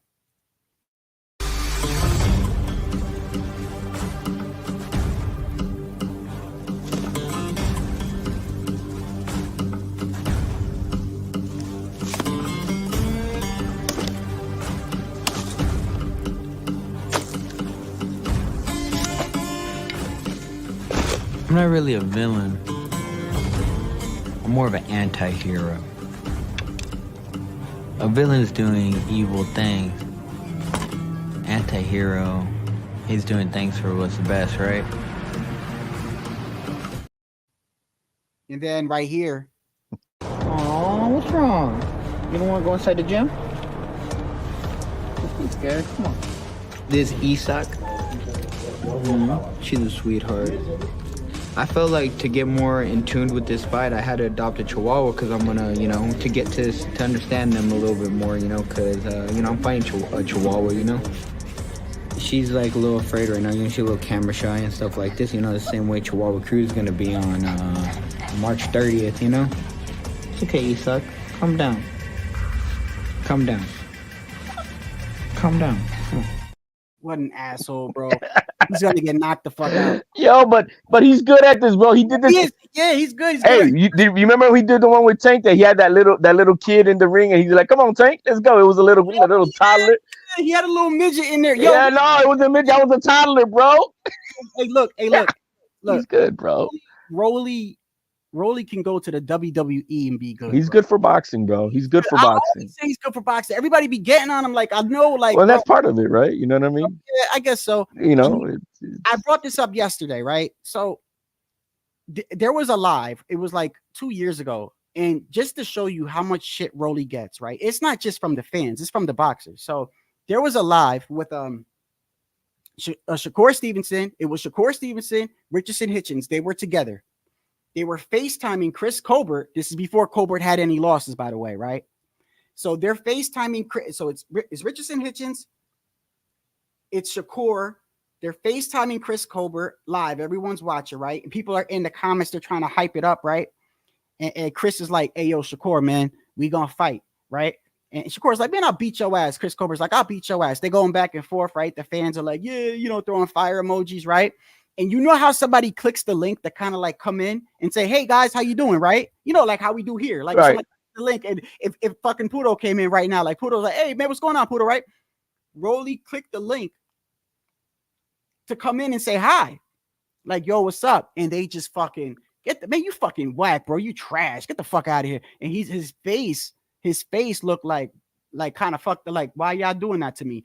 And ever since, bro, they've always been doing that shit to him since he started. And I look at it like this: as much as he got that gift against Jackson Marinas, and he got a gift in his last fight against the old man, he started boxing late, transitioned from judo, signed to Floyd, and got a belt. I mean, hey, for a person with that skill set, which is not really that great at his age, he's successful. Yes, successful. He's successful. I give him that. Hopefully, he knows that he's gotta keep as much of this money in check and not blow it all out. And because but yeah, that's just it's in life. That's a success story, bro. I mean, it doesn't mean the pinnacle, but how many people are actually can say, "I've been a world champion. I've been on pay-per-view." How many people? Less than 0.05%. This is actually Rolly's third pay-per-view, ain't it? Something like that. Yeah, hold on a second. This is Rolly's third pay-per-view, I think it is, because this is not the first time Rolly's on pay-per-view. Well, Rolly had the Tank one, obviously, and what else has he had as pay-per-view? Well, he headlined a pay-per-view with Tank, but he also was on the undercard. If you remember, he was on the undercard with the Yigit, Anthony Yigit, dig it, or can you dig it? Yigit? Oh yeah. And he, by the way, he should have been disqualified in that fight. He should have been disqualified because he kept throwing. He kept slamming Yigit and doing all this, and the ref was like, "I'm going to take a point. I'm going to disqualify you, right?" And then anyway, he ends up knocking him out, and then that's where Rolly was like, "Hey, I want Tank next." And then remember the first press conference where the WBA forced Tank to take that fight. Tank was mad. Tank did not even want to be there, bro. That was the one where Rolly had the fur on. Right. And before he got accused of all that bullshit. Accused of the whole female thing, which, by the way, bro, I think that is so horrible, bro. Any female that does that, bro, you got something coming to you, bro. Lying. That was an inside job from PBC, bro. And lying and saying that a man did something to you, and then you notice how she quickly dropped that, right? No, it disappeared, bro, because that was that was an in-house thing made up because they didn't want to make the Tank versus Rolly fight. Yeah, but the WBA they forced Tank's hand and said that they were gonna take. Right. So then PBC said we're gonna do this. Tank would even care about that baby belt, bro. No, it helps because half of more than 60% of the fans thinks he's a real champion at that time. Not, that's what it is. Hey, Frank, I was talking about you yesterday, man. I brought up the conversation that we had, bro. Yeah, man, you racist, bro. No, hey, I want to make it clear, Frank, that you're good here, bro. All All right, I didn't want you to feel a certain way, bro. Frank is always good here. Anyone could give their opinion. You know what I mean? It is what it is. It's freedom of speech here, man. Hold on. Let me drop the link for anybody that wants to come on. Yeah, look, I just think Rolly, if you look at Rolly, he is good for boxing, and you got to think, well, okay, you're probably gonna say, well, why did they put Keith Thurman as the first pay-per-view? But look, there's a reason why they put Rolly on the first pay-per-view, because Rolly can sell. He could. No, he can help. He can help. He can help. He's look. I mean, he's definitely an add-on, and I think right now more people are probably more excited over that Tank. I mean, over that Rolly and Pitbull fight, the Fundora, because they don't know who, you know. At least these two guys are known for being Tank leftovers. Oh, that was another thing they brought up. So the winner of Rolly and Cruz is most likely getting the Tank rematch, and I already saw this shit coming. Oh, which by the way, finally, bro, because every time I would bring it up, you would say, man, fuck him, man. Fuck him. He ain't fighting right now. And I don't want to talk about him or whatever. Well, finally, he's going to be fighting. Finally. Tank has come back to the PBC. And you see Errol Spence right there on the right. Leonard Ellaby on the left. You heard about Errol Spence, huh? What happened? He's being sued by Derek James. Really? Yeah, I did not hear about that. What happened?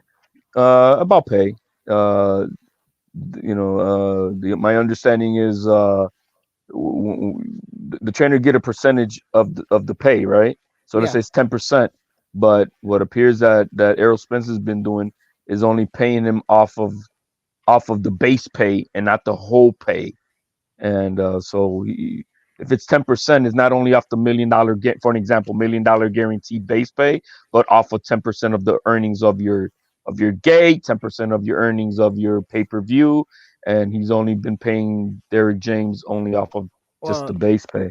That's sad and unfortunate. I don't like to hear that Errol Spence and Derek James is so. I mean, come on, that's like almost like a father and son relationship. Yeah, they've been together for a good minute, man. Money comes in between of everything. Oh yeah, I mean it's greed, bro. That's why business is business. That's why, bro. I mean, like even where I work, I don't even talk to women where I work or mess with women where just money and family, money and women. Trainers get them. People, I think Steve Kim said earlier in training, he said people think that fighters get the most, they get screwed the most in boxing. No, it's the trainers. Well, speaking of Errol Spence, right? His man Frank's going to be fighting Tank. What do you think? Hey, listen, before anybody says anything, for what's going on in PBC right now, with everything that was going on, and by the way, as we see with the boxing news, Devin Haney and Ryan Garcia is not selling. So I think with everything, I think there's a lot of the rumors that we were hearing about PBC is true. And also, did you see? I'm all over the place, but I don't want to forget. Did you see Steven Espinoza when they asked him in regards to the Amazon contract? They kept asking him, "Hey, is this a new contract for Canelo, or is this a rebrandish?" He did not even want to touch on it, which makes me think, bro, that I don't know. Like I think something is still going on in PBC. But this is what he said. This is what he said. The only thing he wanted to touch on, which I found was interesting. They were asking him about the contract. They were asking him, they did bring up David, but they asked about the contract and is it multiple deal fight? And what happened? Was it because he wanted to fight Jamal? They asked him, is it because he wanted to fight Jamal? And he said, I can't go into all that. But what I will speak on is David. And this is what he said about Canelo and David. It doesn't mean, if you look at his career, he doesn't run from people. He doesn't duck people, and that goes back 10 years, 12 years. He could have fought, he didn't have to fight Austin Trout. He didn't have to fight Lara. He didn't have to fight Mosley when he fought Mosley. These are all, tough fights, earliest point in his career. So to all of a sudden say, oh, now he's a ducker or runner, you're just going to ignore the last 12 years of his career? Like, no, he didn't wake up one day and said, look, I'm not going to take tough fights anymore. No, like, you know, people again are trying to write the end of the story before the story has happened. And okay, if he fights, if he retires at some point way in the future and has not fought David Benavidez, then, you know, people can complain. But until then, until that happens, I'm going to give him the benefit of the doubt. But I wouldn't take this away and say he's never going to fight David Benavidez. I don't believe it. I still have. So now, hearing that, Very logical too. Very logical. I was gonna say, because you know the first thing people are gonna say is, of course he's gonna say that Canelo got a contract. Yes, you're absolutely right. He's not gonna say anything negative about the cash. But everything he said is true. One fight does not define everything. But not only that, HOD, what I think from hearing that, you know how everyone keeps thinking that the fight's gonna happen in September? Mm-hmm. When I hear him talk like that, it makes me think that they already got that fight. The door is still open for that because, you know, it happened in September. I went after hearing the way he spoke on that, because he almost, if you look at the way he's talking, it's almost like he's pretty sure, like y'all saying Canelo ain't gonna fight this man. He's like, no, I'm gonna give him the benefit of the doubt, which makes me think that I think it's gonna happen in September. Especially if Canelo destroys Munguia. I mean, destroys him. And what happens if David loses on the undercard with Tank and I don't even think Benavidez is gonna take that fight, bro. I don't think he would. I don't think that's a really such a smart fight for him. No, it's not, because you're risking $10-15 million. That guy's a bad stylistic matchup for him too. I don't think he's gonna do it. He's not gonna get paid $5 million for that, right? So I mean, what are we talking? No, he's not. I don't see him fighting. Let's put it that way. I do not see him fighting until he fights in September with Canelo. That's the way I see it. What do you think about Frank Martin and Tank, bro? I think that's pretty good. It's 80-20, and that's how I see it. Tank is gonna knock this guy out. You think Tank's gonna knock him out? Yeah, I think Tank is gonna knock him out. 8 rounds. I give him 8. I give Frank at most 8 rounds. I think he'll knock him out. I think the best thing that could have happened to Frank Martin was that lackluster performance he had in his last fight. I think it was the best thing that happened to him. Best thing that happened to him. So when you have with Shakur too, that thing that happened with Shakur, now that kind of backfired. But sometimes, and they were talking about this earlier today when it came to Rolly and Pitbull. They were talking about how most people have Rolly losing to Pitbull, but they said that they feel like if he puts up a very good fight or even goes the distance with Pitbull and puts up a very good fight, that it still opens up the door for him and Ryan or for him and Devin, which I truly believe that too. And I also believe that Frank Martin's lackluster performance got him this fight. I think that got him this fight. I think it's that PBC really, they were like, look, we don't really have anybody for Tank. No, I'm gonna tell you why. And I know this is an unpopular opinion, but I don't give a fuck. Tank, to me, Tank is a spectacular fighter. I know you've disagreed with me in the past on this or whatever. I think Tank is the goods, but I think he's not sure of himself.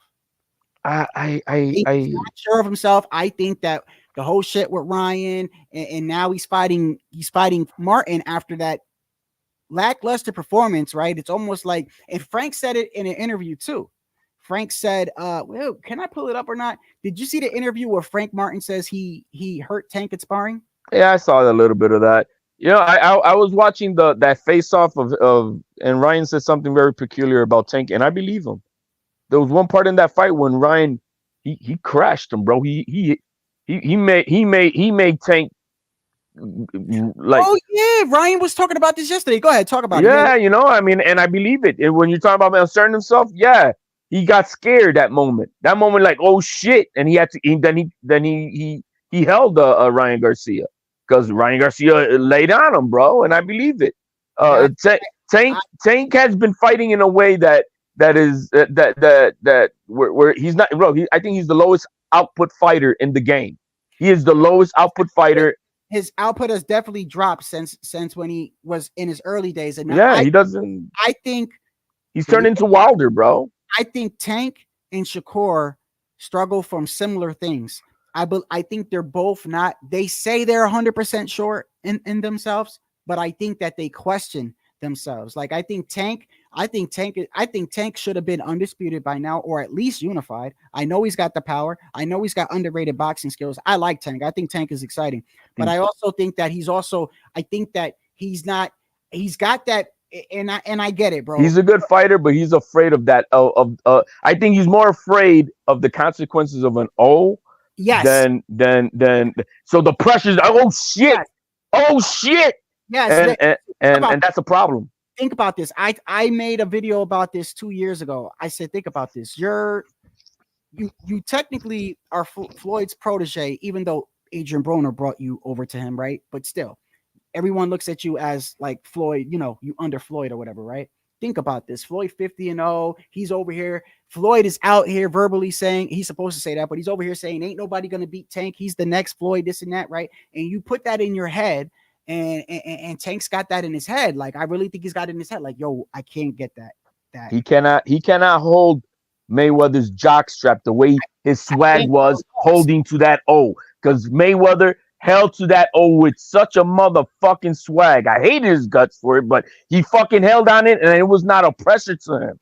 But the way these guys are for them, bro, it's like their life, it flashes before their eyes, and they don't know. Look, what's his name? Canelo hater. What's his name? Damn it. Andre Ward. Andre Ward. He spoke on this once, and he was arguing with Bradley about it, and he's talking about the. Look, man, because he was telling Bradley, you don't know what you're talking about when it comes to the pressure. He's like, there's a moment in your career where the pressure of losing your O is such overwhelming on you that it becomes a problem in your head. And that's why I don't understand why he was hating on Canelo, because it ain't like that, man. Bro, he retired because he didn't want to lose that O. When he was speaking that time, he was talking about himself, because the bottom line is there is a pressure that comes with that. There is a pressure that comes with that. And not everybody knows how to hold on to that shit. Mayweather was unique because he was so arrogantly egotistical, and the motherfucker was so good too. We're not gonna take that away. So he was, he had a different swag about it, but because when have you ever seen Mayweather be so vulnerable? Like, I've seen Tank vulnerable several times. I've seen him vulnerable with Barrios. I saw him momentarily vulnerable with Rolly. I saw him vulnerable a few moments there with Ryan Garcia. I've seen Tank fucking vulnerable. You hardly haven't seen that much vulnerability out of Mayweather. And when he was, bro, he bit down, like when Zab popped him, bro. Yeah. He came back like a motherfucker. I'll give Floyd credit for this. When Mosley and Zeb and when he bit down, and not only that, but when he had a questionable performance against Maidana, he had no problem running it back, bro. No, I give Floyd all the credit. Hey, look, check this out. When Tank made Devin go through all those hoops with the rehydration clause and the catch weight and everything, right? I said it's either these two things or it's a mixture of both. Either A, he's trying to let his nuts hang and say, I'm the A side, I'm gonna make you jump through all these hoops, right? Or B, he needs some assurance, because I honestly believe that Tank and Shakur suffer from, they don't believe in themselves the way that they do. Now, I do. I think that they're exceptional talent. Like, I think Tank should have been unified, or at least undisputed, or at least unified in at least 130, 135, or even 140. But I think that he's unsure of himself. There is no fighter in the world that I never saw. Name me a fighter other than him that literally went in front of a camera and said, when they asked him, do you want to fight Loma? And he says, I'll fight him in 5 years. I'm dead serious. Tank is the only fighter I know that literally, in so many words, that's saying I don't want to fight the man. Tank literally was on camera and said, I will fight Loma in 5 years. That's crazy. Yeah, because the thing is that when he's such an anomaly. He's in a position where dude, if I'm making $20 million without making a risk, why would I make $20 million with a risk? Wait. He's getting 20 mil a fight? I'm just putting out a number with gate numbers in there, because he makes his money. Look, his his average is what 150, 200,000 pay-per-views, Mhm. and then you throw in. Oh, we got to talk about Bumgarner here in a second. Oh yeah. No, hey, hold on.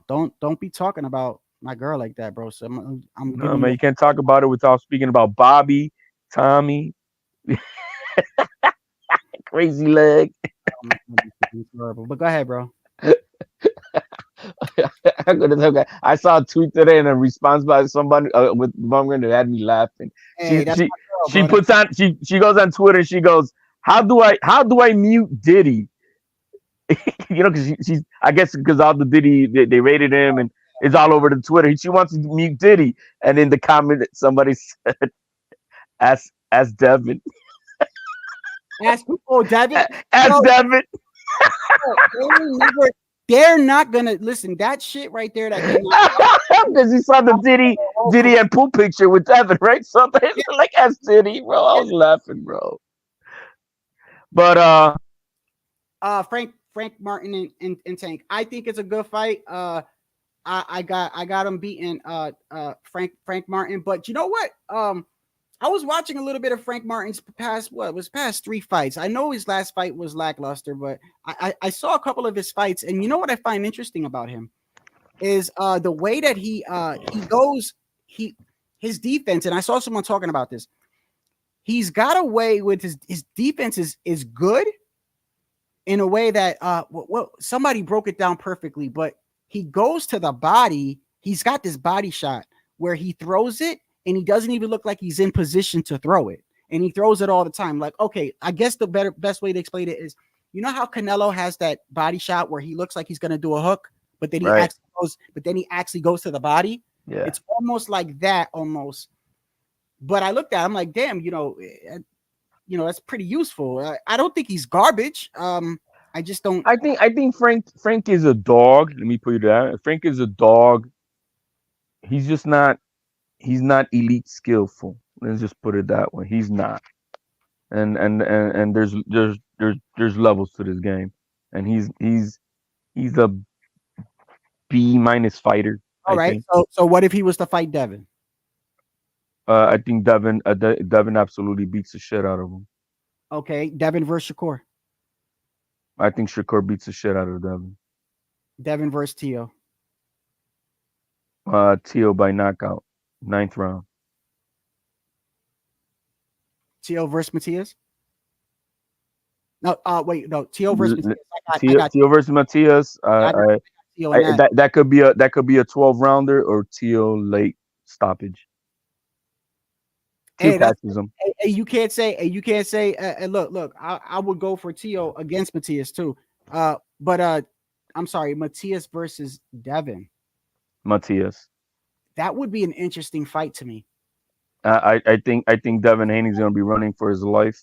I was about to say he's not gonna stand there with hell no, bro. He's not gonna stand there. So he's not gonna he's not even gonna stand with Ryan Garcia. You think he's gonna stand around with Matias?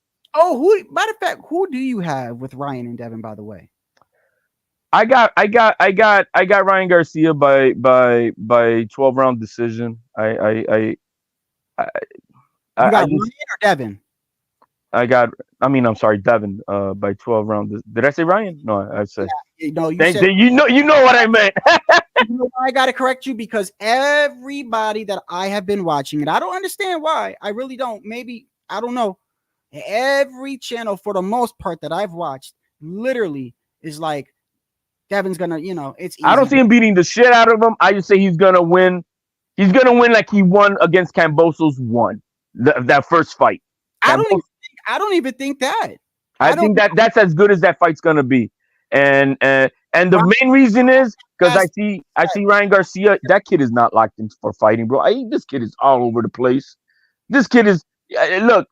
I was watching Gabe Rosado. He was on Mill City early today, and they asked him, and he's like, he's not locked in. He does not have right now a fighter's mentality locked in. Oh, he's trying to sell tickets. He's like, even all that shit. Let's say he's doing all this shit to sell tickets. That is a distraction. It's a distraction, especially when you're gonna go against an elite fighter. You know what I mean? And so like when Teal was going through all his shit, right? For an example, his shit that he was going through in his life. Bring that up though. That's why I was Yeah, you can't even the against another guy who's all in at number 15th in the world will beat the shit out of the number one guy when he's not locked in. Yeah. Mike Tyson was doing orgies and cocaine the week of fighting Buster Douglas, fucking 15 chicks in Japan. And what happened? Buster Douglas was zoned in, locked in, ready to kill, and he took out the number one guy in Mike Tyson for those reasons. Not because he was better, but because he was mentally prepared for it. But when everything was going on with Teal, you saw how that didn't affect him with Josh Taylor. There's other physicalities that went into that. Teal, when he fought Kambosos, did not spar for he had a busted elbow. Nobody talks about the things that I know. That Teal had his elbow was shot, his wrist was shot.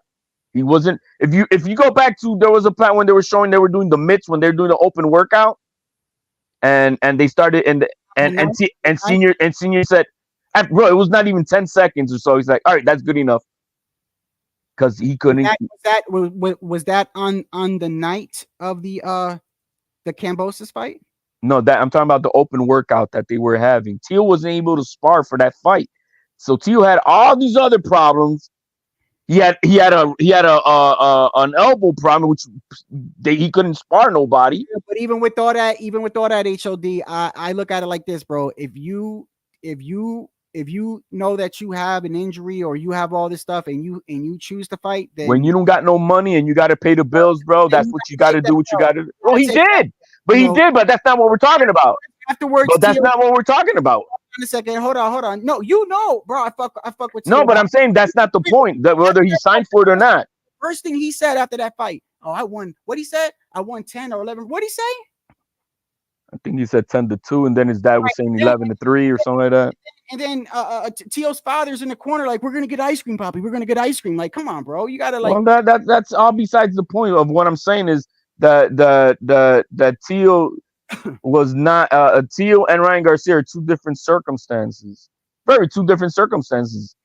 You know, with what Ryan Garcia is doing right now. I don't think Ryan is as mentally weak. I saw him today, bro. I'm like, what the fuck are you doing? What was he doing today? Today, that's what I'm saying. He was talking to this chick on IG Live from some gym, and I'm like, what the fuck? And so I went on like, dude, why do you like? What the fuck is this? What are you talking about? He was worried that this girl did not give him credit that he had game, and I'm like, are you serious? It was pathetic, bro. I don't think anybody recorded that. Let me see. I know. I'm like, dude, bro, you sound like Devin Haney asking Linares if I had power. Like, why are you asking the girl if you got game? What the fuck? I think 2 hours ago. Yes. Right here, 2 hours. I got it. Hold on. It was pathetic, bro. Hold on. And the girl at the end, I think you're a little bothered. I'm distracted or something, so I'm gonna go. But I'll hit you up later. This one right here. Oh shit! Yeah. I'm so scared right now.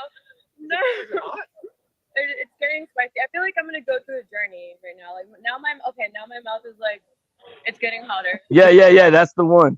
Hotter. That's the one. Oh, you'll see my comment, bro. I'm like, this motherfucker, bro. Oh, you're fit. Oh, fit. I mean, she's alright. I mean, yeah. You know. Fit. No, but he was like, oh, you don't think I got game? He started crying, bro. Oh damn! What is she doing right there? Oh shit! That's a thought. That's a thought. Listen, any girl that does that on IG Live is a thought. Hey man, stop it, bro. That's my girl, man. Her lips were burning from sucking dick. I think she said, bro. Yo, you get my shit fucking taken down, bro. No, she said that. She said my lips are burning. She said that? No. I don't think she said it like that. Oh look, they got the throw up sign and shit. They're like, you know. Team Garcia. No, honestly, I think I have good spice tolerance. I'm really proud of myself. No, I like it. It's starting to hit you. So wait a second. Hold on a second. So you're saying, bro, he looks fine, bro. He's talking to a girl. No, you gotta see that towards the end how that ended, bro. Oh, but okay. Listen, I think, dude, on IG. I'm asking a girl, hell, do I got Riz? Do I got game? He's asking this girl, do I got game? And then he got mad that she couldn't, and then he got mad that she didn't say it nicely. Oh, you don't think, man, that's messed up? You don't think I got Riz? And I'm like, dude, what the fuck is wrong with you? Sure, bro. He's young. He's young, bro. Nah, bro. He's a man. 26 years old. Get the fuck out of here. All of him, Devin, and Tio be acting sometimes. They had that generation bunch of pussy mentality, bro. They. I mean, because some of them be acting like how, like. Bro, they like blonde. They like blondies, bro.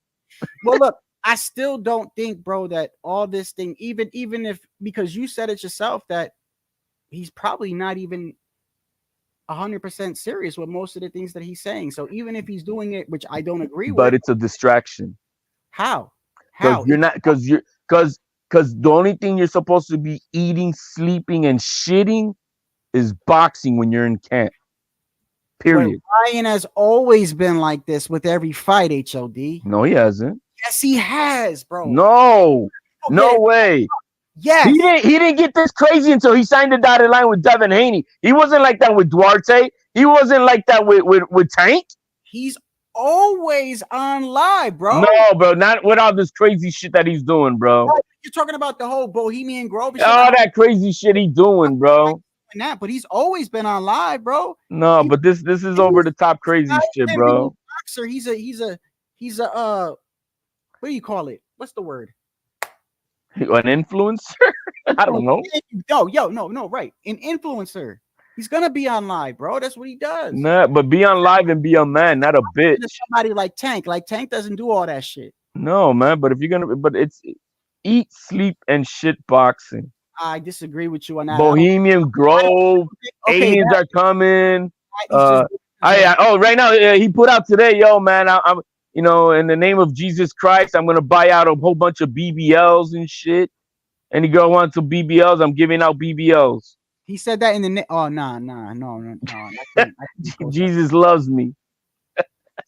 I don't see. No. The one thing I'll make it clear is when he's talking about trafficking and using Jesus, all like if he's lying, especially some of the stuff he's talking about is really happening. There is a Bohemian Grove. We know that, but that shit is over 20 years old, man. That's nothing exposed. I don't think that you should use that to sell the He fight. lied about that somebody kidnapped him and took him to Bohemian Grove. Bro, that's a lie.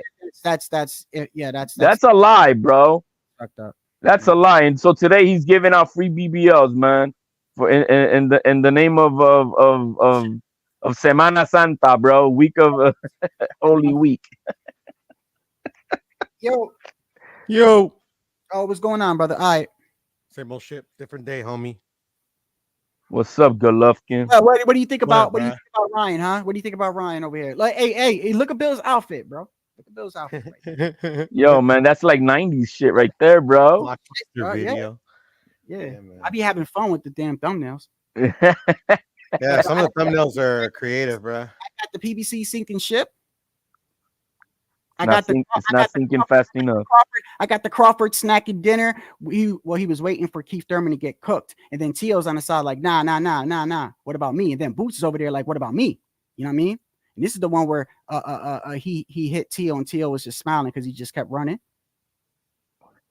I got the don't bite the hand that feeds you with Al. Got that one there. Do you smell what Tank is cooking? Rolly and Isaac got to save that pay-per-view. You know what I mean? And we all know that Gregory Ward is a hater, right? He's a hater right there, you know. So you got a lot of time on your hands, mofo. Bro, I got mad time on my hands. Mad fucking time on my hands. Puro, talk to us, man. What bunchicha you got to the table, man? Go ahead, Puro. I was gonna tell you, HLD. I think Ryan knows what he's doing, bro. Because like the motherfucker became a millionaire before he started boxing. So before he started boxing professionally. So I think he knows what he's doing. Yeah, I mean he's promoting it, but he's gonna get his ass kicked for it. I find it super cringe. But yeah, I mean, I think he knows how to promote himself. I mean that in itself. When we're talking about purely on what he's doing, he's not in a fighter's mode mentality. I don't know. I wouldn't say no that you're wrong, but I mean, and you also like brought up like that him and Tio are different. I think they're the same, bro. I mean, obviously, like Gio in the fact that, like, you know, when the chips are down, like, you know, he comes correct, you know, but like Kambosa's fight, bro, that was to me the same mentality, you know. It's just inexperience, bro. These guys just never been at this top level, you know. I think what's gonna happen with Ryan is what he did with Tank. He's gonna lose focus and get his ass whooped. He's not gonna listen to the corner. He's just gonna go. I'm gonna just go for it, man. And that's what he did with Tank. I didn't listen to the corner on the Tank fight, you know, because everybody was like yelling and shit. But yeah, but that's, I mean, but that, no, but he said it afterwards, man. I don't know. And I was trying to do the shoulder, you know, the shoulder roll, and I was trying to, you know, I like, hey, man, let me see what I can do. What you mean? You're gonna see what you can do versus your biggest opponent to date. But that's I know I've never coached boxing in my life. You know, there's no like correlation between me and Derek James, Joe Goosen. But I tell you that, I'll tell you right now, bro, I would never tell Ryan to fucking come in a fight like that, just fucking willy nilly like he did. Yeah, that's what he lost focus is my problem, and so if that's the mentality he had for Tank, look how much crazier he is for this fight, you know. So I think if Haney plays his cards right and he fights him like he fought Kambosos, he's gonna win with 58 clinches, maybe break his own record, and just, you know, pity putter him, you know, for 12 rounds. Yeah, I mean, he can't. We'll I don't think he can afford to have a lackluster performance against Ryan, bro. Not with the weight. Now, hey, Pudo, did you see? Yes, Pudo, have you been watching the whole time? So I just got on.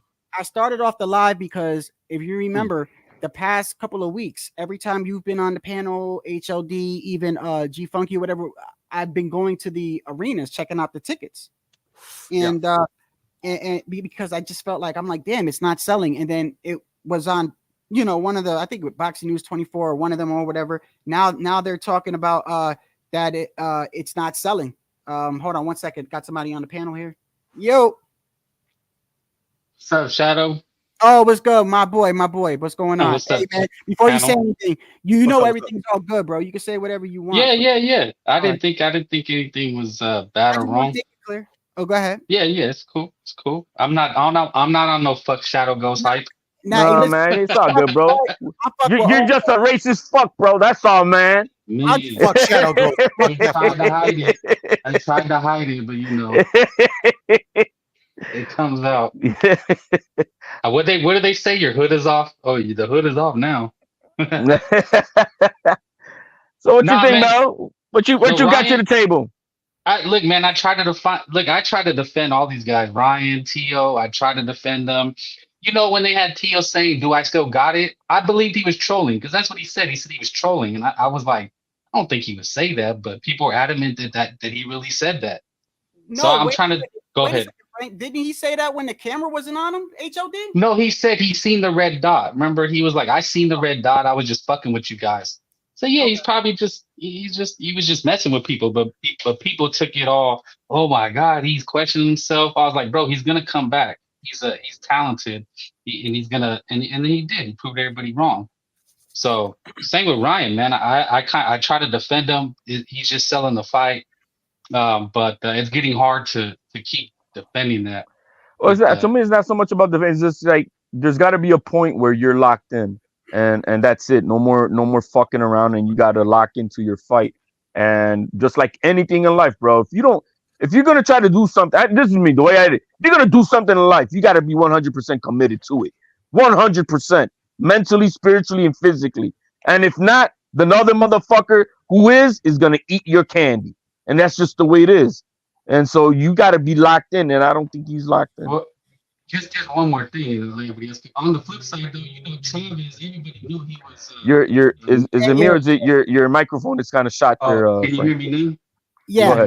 Now you're better. You know, social media was around in Chavez era. They would have seen him sniffing hella blow, drinking hella tequila.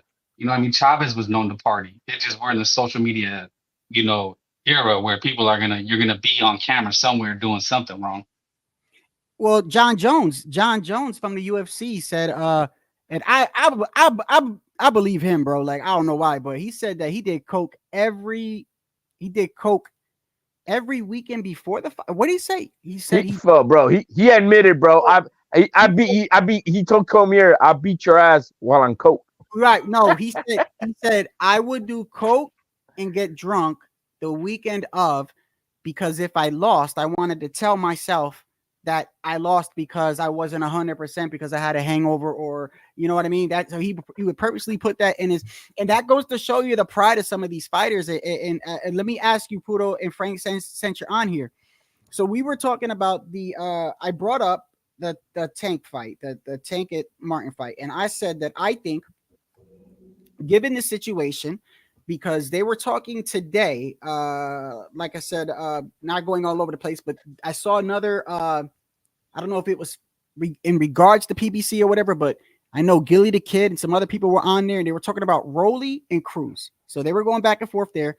And somebody had said, I don't know if somebody was from PBC or Michael Benson or somebody like that, but they indicated that PBC is thinking that the winner of Rolly and Cruz will get the winner of Tank and Frank Martin. So I said, considering the landscape of what's going on in PBC, I think that Frank is a good fight for Tank. However, I think the issue that I see with Tank is the same issue that I see with Shakur. I don't think he's always confident.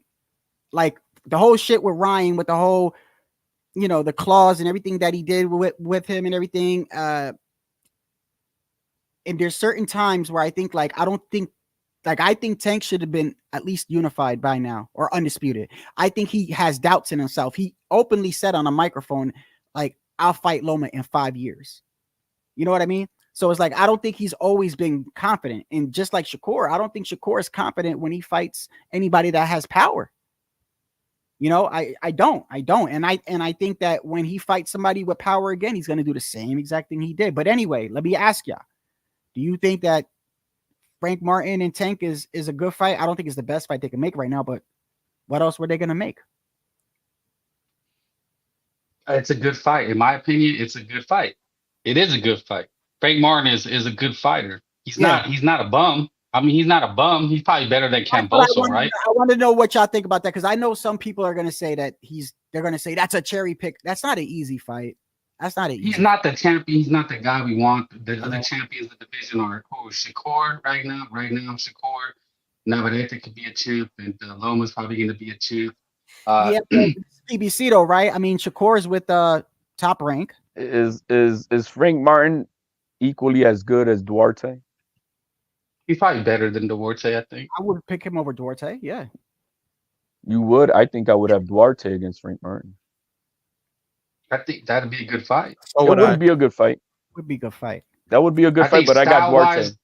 Yeah, just style-wise, you're looking at, okay, you have a slick black fighter. He probably just going to dance around the brawling Mexican, because Duarte is more of a flat-footed brawler, right? He is probably a stereotypical Mexican fighter. Yeah, but Frank, I wouldn't consider Frank in the black slick category. I would consider him a boxer puncher. Yeah, no, I think he's more of a boxer puncher. I thought he outslicked Michael Rivera.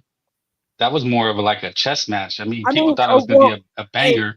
It's funny you say that. It's funny you say that. I'll let you go real quick, HOD. It's funny you say that, because when they were talking today about Frank Martin, they said that one of the things that he does with his defense is when he feels like it, he definitely can move his legs. He's definitely can be a mover. But I'm telling you, mostly for what I see, I agree with HOD that he's a boxer puncher. But right before you go, HOD, before I forget, Duarte versus Rolly and Pitbull would be good too. But go ahead. No, just real quick. They say Duarte is going to fight Jojo Diaz. That's the rumor. It's a loser leaves town match. They're fighting for a contract, whatnot. Jojo couldn't even hurt Gavin. But when Frank Martin fought Rivera, he fought a very physically depleted Rivera. That kid should not have been fighting at 135, which is why he got. Shadow? Hello. I'm sorry. Go ahead. No, I'm just saying that fight. I think he fought an exhausted, depleted Rivera. He was not physically right to be fighting in that fight, which is why Frank Martin outdid him. I think a 140 Rivera would fight and beat a Martin on the boxing skills that he's got. Not about power punching or anything like that. It was supposed to be a coming out party for one of them, because that was two It like should have, top PBC guys. And it But it was. wasn't a terribly, but it wasn't a terribly exciting fight. It was kind Rivera, of lackluster. That as was you exciting, I remember, agree. Rivera popped dirty, right after for that fight because he was taking diuretics just to cut weight. So he was Thank you, not in. Surgeon. He wasn't. He wasn't fit. He wasn't fit for that fight. I'm not saying that Rivera's that much better, but HLD, we got to stop doing that, bro. We got to stop doing that, man. I know. Yes, I heard it too. He was not in the best shape of no, Michelle man. Rivera. But listen, bro, I can't. It's the same thing with Tio. I can't, bro, because I feel like if I'm always gonna say this, bro. Nobody wants to hear excuses when you lose. Nobody, bro. Okay. No excuses and excuses egg weights. It's the truth. It's the truth. Michelle Rivera did have some issues, and Tio. Right. Those are real reasons. It wasn't 100%, but still, I'm always gonna go back to this. If you got these issues with you, bro, and you choose to fight and you lose, you gotta take. How many times do we all go to work sick like a dog? Come on now, let's stop that. Right, but you still and you're not and that day you're not 100% to give it your best. That's what happens. Hey, but you got to take the good with my bad, my boy. Yeah, but the thing is, nobody criticizes you for that when you go to it because there's not a total L. You just got to show up. Well, but when it comes to this, you got to show by the performance. And so if you ever done any drag racing like I have, for an example, and I beat you because you had a misfire. You weren't on all cylinders. Cylinder number 6 wasn't firing. So is that an excuse why you lost, or it's a reason why you weren't able to give it your best to race? People are going to look at a reason as the people are going to look at the reason as an excuse, though. Yeah, but me as a competitor on the other side, I'm like, I know I didn't beat you at your best. I'm gonna say it like this. Yes, you're absolutely right. But look, I'm gonna take Tio for instance. I'm gonna go back to Tio because Larry says he agrees. Michelle, he said with Michelle, it was very visible. Well, I think Larry was very visible with Tio too. I think it was visible that something Tio wasn't 100%. He wasn't even fighting like how he usually fights. But nonetheless, I look at it like this. In Tio's case, I do understand why he fought that night because that fight had been pushed back 3-4 times with Trilla and everything that was going on. So I understand if he would have pulled out, they would have said, people would have. I think right now, I think that's the best thing that he should have did, but he didn't. But remember, leading up to that fight, I remember I was on the panel with Tio Sr. 3 or 4 days before the fight happened. I remember I was. Yeah, it was the week of. Yeah, you was on the panel with me. Yeah, I think so. Right. We were talking to Tio Sr. and I remember I asked him about the guy that was doing the pad work with Tio, and he says he's like, oh, he's not with us no more, and this and that. But my whole thing is this: you're not gonna come out and say my son is struggling with all this or whatever. And Tio's you can't do that. But I look at it like this though: even with all that, and I know that if he didn't fight, people would have slammed Tio. They would have said you're ducking and all this other. I still think that was the best route to go, especially if you think that you have a possibility of losing. And probably in Tio's mind, he's probably like, even with all this shit going on, I could beat this guy. That's probably what was going through his head. Well, 6 months prior to that fight, when they did the first move because of Mayweather taking his date, right, the weekend of his fight, and they changed it, and Tio was saying, "Well, I'll fight for this date," and then, but they started getting closer to when his wife was going to give birth.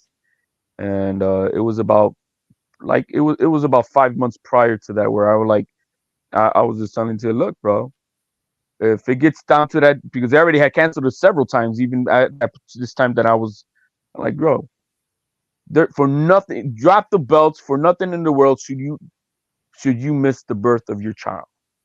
Fuck it, drop the belts and move up. It's not worth it. It's not worth it. That was another thing too. I think, remember when he was on the panel, we were talking to Tio Sr. He indicated, I remember that one thing I do remember about that week is I remember finding out that Tio, they fired the coaches that they used to have. I remember that. I was shocked at that. He didn't have see what happens is with Top Rank, when you're with Top Rank and you're fighting on Top Rank pays for your coaches, but Tio was fighting on a purse bid. So Top Rank wasn't paying for his coaches. So he couldn't afford having these coaches on. He also made it clear. He also made it clear that he wasn't going to be fighting at 135 anymore. I remember that. He said that they're going to 140 and that they wanted to fight Josh Taylor. That was even before he even fought Kambosos. But nonetheless, I just don't like hearing about. Excuse to me is the same thing.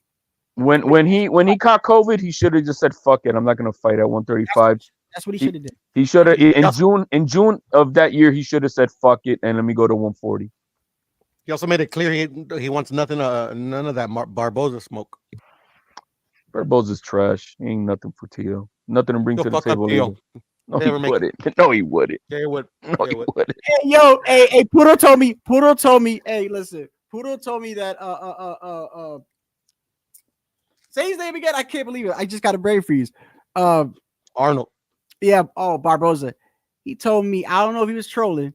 He said Arnold Barboza outpoints Devin Haney. Like outboxes him. Boom, he wins sometimes Puro's logic is Puro's logic, man. I mean, all right, break it down in boxing against Devin. Break it down. Either one of you. I'll wait. Against who? For Devin Haney. Devin Haney's gonna fight Barboza like he fought Regis Prograis. No, I think he'll fight him like how he fought Kambosos. And I'm gonna tell you right now, the issue. Barboza got no power, man. And this is the Puro, and I said this to you before, Puro. I think deep down inside, you know too, Puro. When it comes to Shakur and Devin, if they really want to play the pity pat tag, you're it. Nobody's gonna beat them in the center of that ring, bro. If they really want to play really defensively and just beat you on points, like, and not take any risk, Devin will excessively hold you. He will be popping the jab automatically. Anytime you come close, he'll hold you. Shakur, you already know. He'll just do double step backs and he'll just keep jabbing you and just point you pity pat. Zarilla, if he had another 2 more rounds, he would have knocked the shit out of Barboza. Zarilla needed if it would have been a 12-round fight, Zarilla would have knocked him out. What is it about Barboza? I mean, he got buzzed, bro, but I mean, like, bro, he dominated. The last 3 rounds, he was getting his ass whooped, and if he had another 2 more rounds, he would have been knocked out. That's about it, bro. He would have been knocked out. He would have been knocked out. Devin Haney and Tio beats Barboza's ass. Hell, Ramirez would beat Barboza's ass. That would be a good fight. It would be a good fight, but I got Devin Haney and Tio beating the shit out of Ramirez. I don't know about that. How's Ramirez gonna beat Devin Haney, Poodle? Come on, bro. Well, who? Jose Ramirez? Jose Ramirez. Yeah, Jose Ramirez. Yeah. He's too slow. Devin will outpoint him. Okay. I mean, like, yeah, I'll take you guys' word for it, man. Y'all can't break it down. Y'all can't break it down. So it's all good. I just told you. Not everybody can. Okay, let me put it to you like this. This is just my opinion. I know we have different opinions, but I've said this before, and I don't know. Some people it makes sense to them. Some people it don't. But this is how I look at it. You have everybody, of course, has different styles. Okay, I get it. But I'm talking about textbook styles. I look at it like there's like 3 or 4. So you have the boxer puncher, sort of like a Trinidad or something like that, right? Then you have like the Mike Tyson-esque type of fighter, like a pit bull or like a person that's got one punch knockout power. Tank is an anomaly because Tank can also box too. Tank can also move around the ring. He's got. I'm waiting for me to see him box though. He can, bro. He can. I haven't seen it. I'm just saying. But so and then you have like a crafty counter puncher type of person, like a Keith Thurman, and then you have an in the phone booth type of fighter. In phone booth, I look at it like Jose Ramirez, Matias, like just textbook. Oh, what's his name? Figueroa, the one Prograis an inside. The one that fought Fulton, Brandon Figueroa, is it him? He's another one that I call that like the phone booth type of fighter. Chocolatito. Pandora, he's another one. So I take these styles, right? And then you got like the mover. I call it the mover. That's like a Floyd or like a Devin, right? Yeah, even though Shakur is not so, he's flat-footed, he's still considered he showed us he's a mover in the De Los Santos fight, right? I look at it like this, Puto. Certain styles, in my opinion, to beat a Floyd type of style, you would need somebody like a Matias or somebody like a constant pressure person, but he's got to be quick. He can't be slow. And I think that Jose Ramirez, if he had a lot more speed, he'd be a problem for a lot of people. But even Josh Taylor was able to time him and drop him.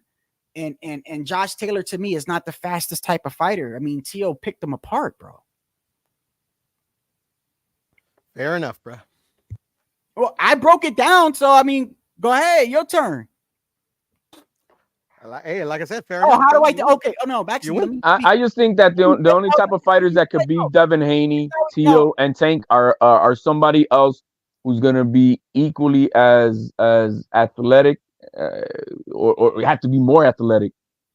Because to catch Haney, that means you're gonna have to chase his ass. Yes, And for Tio, bro, you got to have explosiveness. You're not gonna play tag your it with Shakur and Devin Haney and win, bro. I've said this numerous times. You're not gonna stand in the center of that ring and think you're gonna out jab, outpoint Shakur or Devin. No, you're gonna have to constantly put pressure on them, and you gotta have some sort of power. You gotta make them be hesitant to throw and all types of shit. Those styles are very difficult, bro. They're very difficult, man. And we're forgetting about Matias, bro. And I'm gonna tell you another reason why that style is so difficult. That style is so difficult because, and I said this yesterday, and if you disagree with me, tell me right now. The difference is I disagree. You didn't say nothing. The difference is the mindsets, right? T.O., when he's fighting, he's trying to hurt you. He's trying to get you the fuck out of there. But T.S., when he's fighting you, he's trying to hurt you. He's trying to get you the fuck out of there. Tank's trying to get you out of there, right? Devin and Shakur got no problem fighting like this. I'm gonna win this round. I'm gonna win that round. Like they're not concerned about knocking you out. They're concerned about winning rounds and beating you on points. And no performance. They don't care about the performance. They don't care, right? They don't. It's a different type of mindset. It's a Buddha, who's the best 140 pounder out there right now? Oh, you already know. I'm gonna say T.O., but honestly, if I want to bet money on it, like if I had to put money on it, I got to think about that one. HLD. I do got to think about that for like a minute. Give me two names, not in order. Not in order. I'll give you three. I'll give you the three that are there. But Matias, Haney, and T.O. No, that's three. That's a two.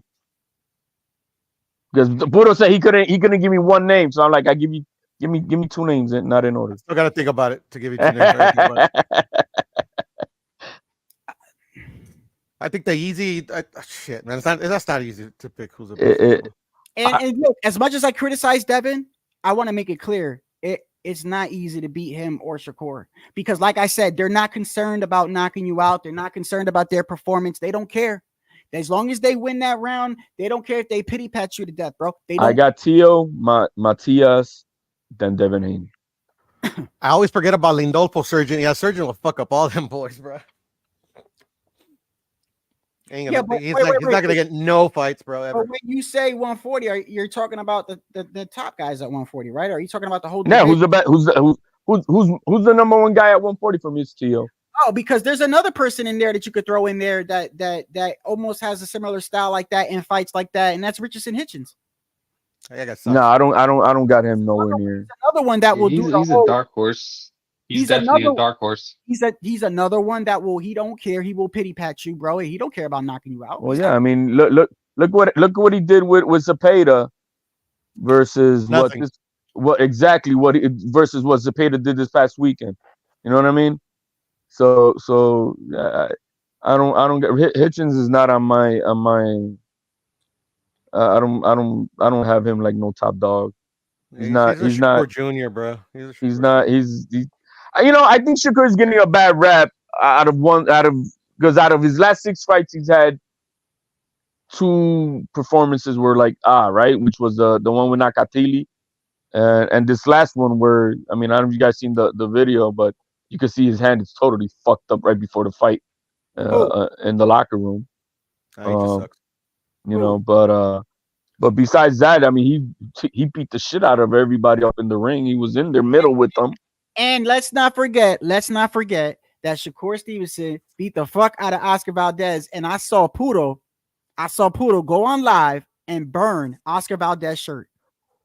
I lost $1,000 too. Yeah, I lost $1,000 too. Yeah, I remember. I lost $1,000 too. Damn, bro. Before the fight.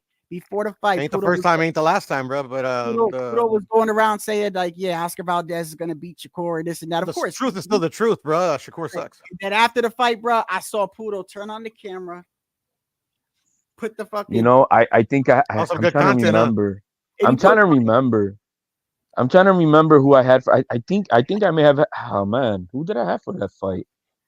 Yeah, but like boxing skill wise, like he sucks, bro. He's well, that's the hard thing. Fundamentally horrible, bro. Yeah, with Sakura, I'm not a fan of him either. I mean, yeah, he could win those fights, but can he? That's the thing. Can he go through all these fights undefeated? Lomachenko, Navarrete, Tank Davis. That's why we want them to fight the top guys. Because if these guys all fought, they'd all have a loss. Yeah, but after that Nakatili fight, I mean, I look, I didn't like that shit. What happened with that Nakatili fight? You suck to me. You boring, bro. You suck. Let's put it. That's how I was. Just like you guys are talking about him right now. That's how I felt about.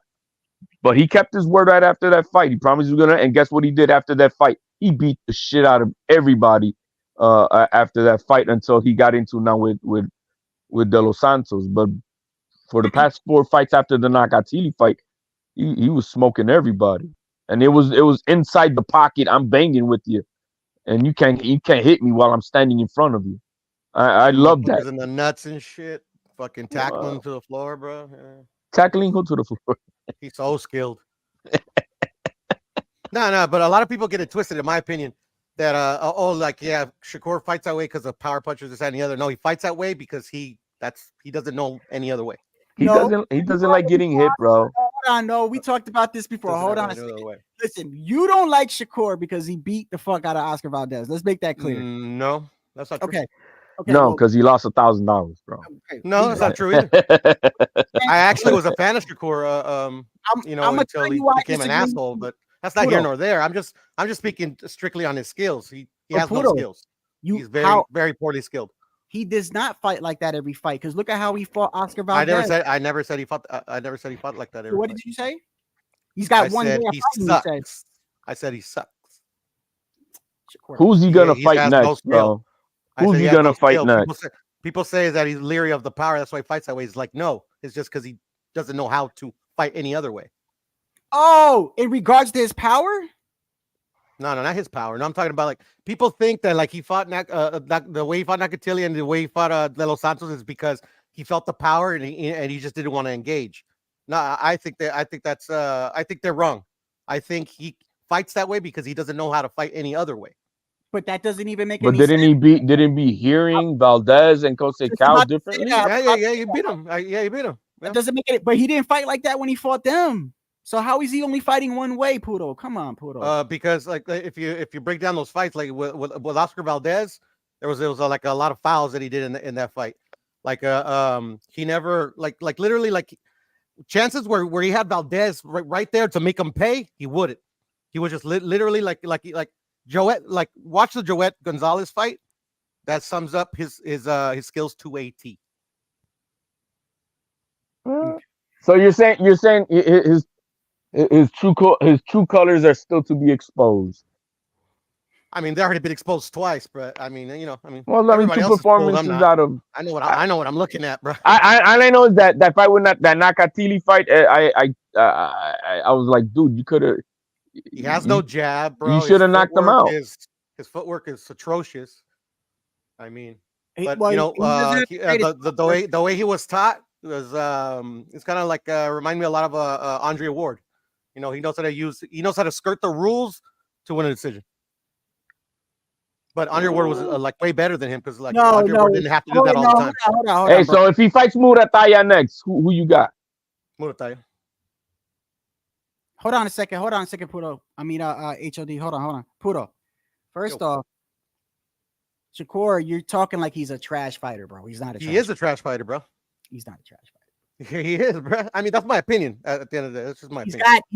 He's got great distance, Great. He's got never horrible too far distance, away. horrible He's distance. never too far away. He's never too close to you. He's got that's because very- he leaves his very- hand hold out. on, hold And you're on. not supposed to He's do that. very agile. He's very agile. He moves his waist, his upper waist, how he dodges punches is almost similar to, in that aspect, Canelo, in the way he uses his upper waist, just not footwork, anything else. He's upper not waist. nothing like Canelo. Don't insult Canelo like Come on, bro. Listen, bro. He's not trash, bro. man, he's not trash, bro. You're But this is mad. my opinion. Like I said, He lost $1,000 because he beat Valdez ass. I lost $1,000 many times on many fights.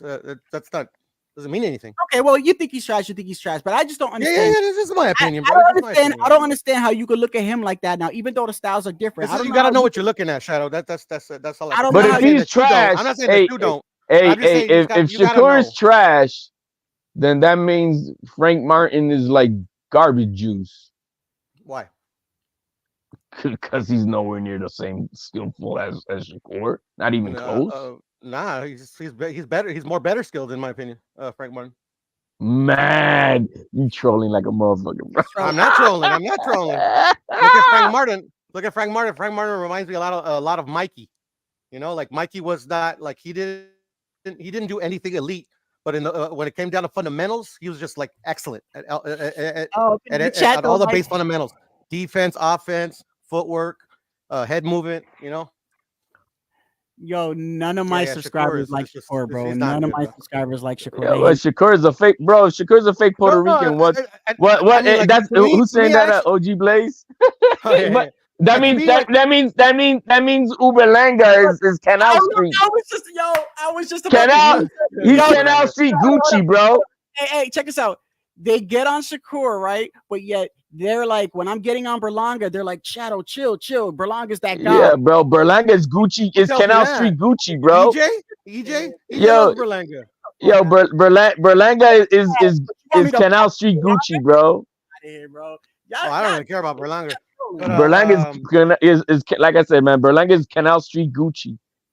You know how much I wanted to just rub it into everybody's faces after the De Los Santos fight? I actually felt bad for Shakur, bro. Oh, of course. Yeah, he's my favorite fighter of all time. Sergeant, you know I'm gonna say he didn't make him pay, man. He had a busted hand, bro. That was obvious. Yeah, OG. Yeah. He can't box, bro. I guess he'll have to prove himself. I don't know who's he gonna fight next. So no, and that's what I always said. That's what I always said, like the staunch, because you guys are cool. You guys, I just hating. I just let it go. There's some motherfuckers that like oppress me. That's why I'm like, hey. His next fight, just to out your feelings. He's young. Maybe he can improve. His next fight. That's the best thing I can say about his him. next fight. I'm like I said, I know he had a busted hand for that fight with De Los Santos, but I expect a night and day performance in his next fight. And if it's against Murataya, which I think the rumblings are for that, I would expect him if he is that motherfucker that I think he is, he's gonna beat the shit out of him. Look, I want to say that. Look, first off, Pudo, you already know if that's how you feel about him. That's how you feel about him. But I am interested in this though. I am interested, even though they fight different. I'm interested if that's how you feel about Shakur. Then how do you feel about Devin? I think he's skilled. I think I still told you. I think multiple times, Shadow. I think he could be better than he is, and he's shown that he could be better. But that Linares fight, in my opinion. That's a fighter that I actually think that he felt that power and now he doesn't want to throw in combination, you know, because when you throw in combination, it doesn't matter how good your defense is. One of them is going to get in, depending on the level of opponent that you're facing. And bro, and then that's why a lot of people say I don't know, I don't even know, I don't know how people can call themselves boxing fans, bro. They don't know this. It doesn't matter if you move up in weight. If you don't got punching power, you don't got punching power. But throughout the whole history of the sport, motherfuckers that don't have a lot of punching power that do get stoppages, they get them by accumulation of punishment. One at a time ain't gonna do it. You got to fucking throw in combination. Devin before actually all the way up to the whole Linares fight, that was the best I've seen Devin until he got hit. Right, it was the best I've seen Devin. Just answer my question. And he got hit, bro. Jojo beat him, bro. Jojo beat him, bro. And Jojo's good though.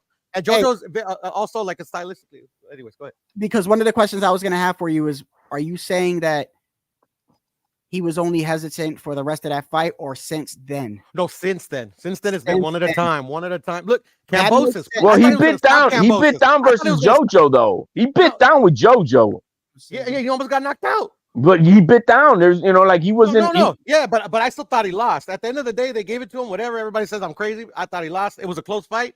Like, I'm not mad that Devin won the fight because I had it 7-5 JoJo, so that means it could have gone either way in my head. So to me, it wasn't a robbery. It's not like he robbed And Lomachenko. I think I seen that fight like 3 times, and both times I think both times I had it going. I think it was 7-5 for Devin.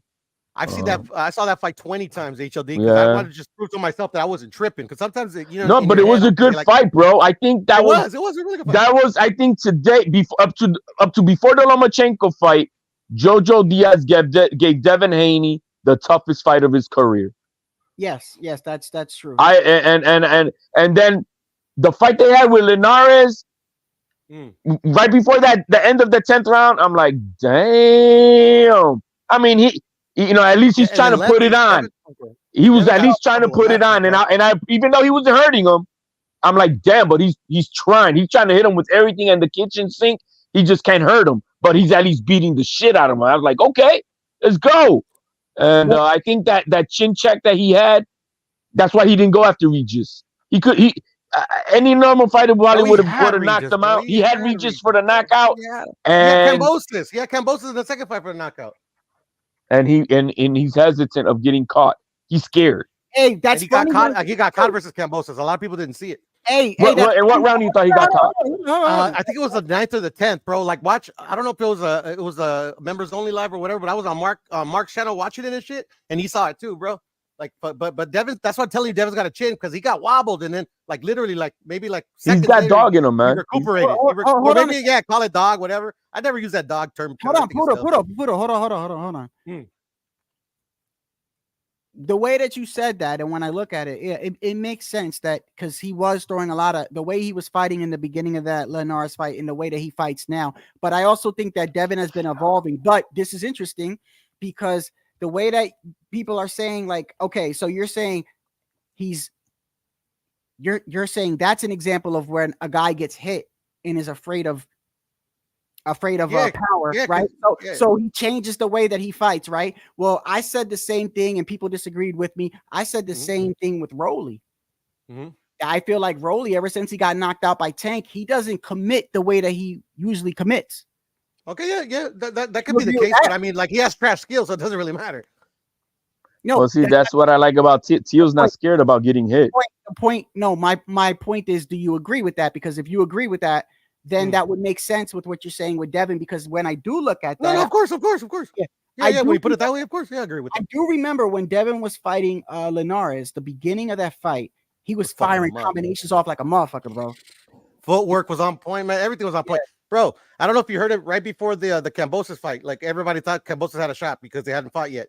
Like, his coach, the guy that actually taught him how to box, Jeff Mayweather, like was picking Kambosos because he said the very thing I said. He's not fighting. That's not the Devin I know. The fighter that we've been seeing, he mentioned the JoJo fight in an interview. That's not the fighter I trained. That's a different Devin. Jeff Mayweather. Yeah, that's a fighter who's trying to. Main trainer. That was his main trainer from as a little kid.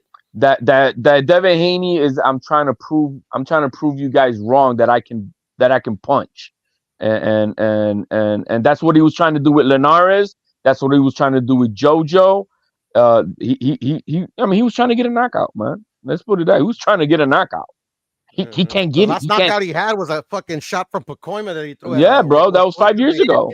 Telegraphed and shit too. Hold on. Let me pull that one up. By the way. But I understand exactly what you're saying. That's not because he was trying to prove. Why do you ask Linares after? Hey, do I got power? He was trying to knock Jojo Diaz out.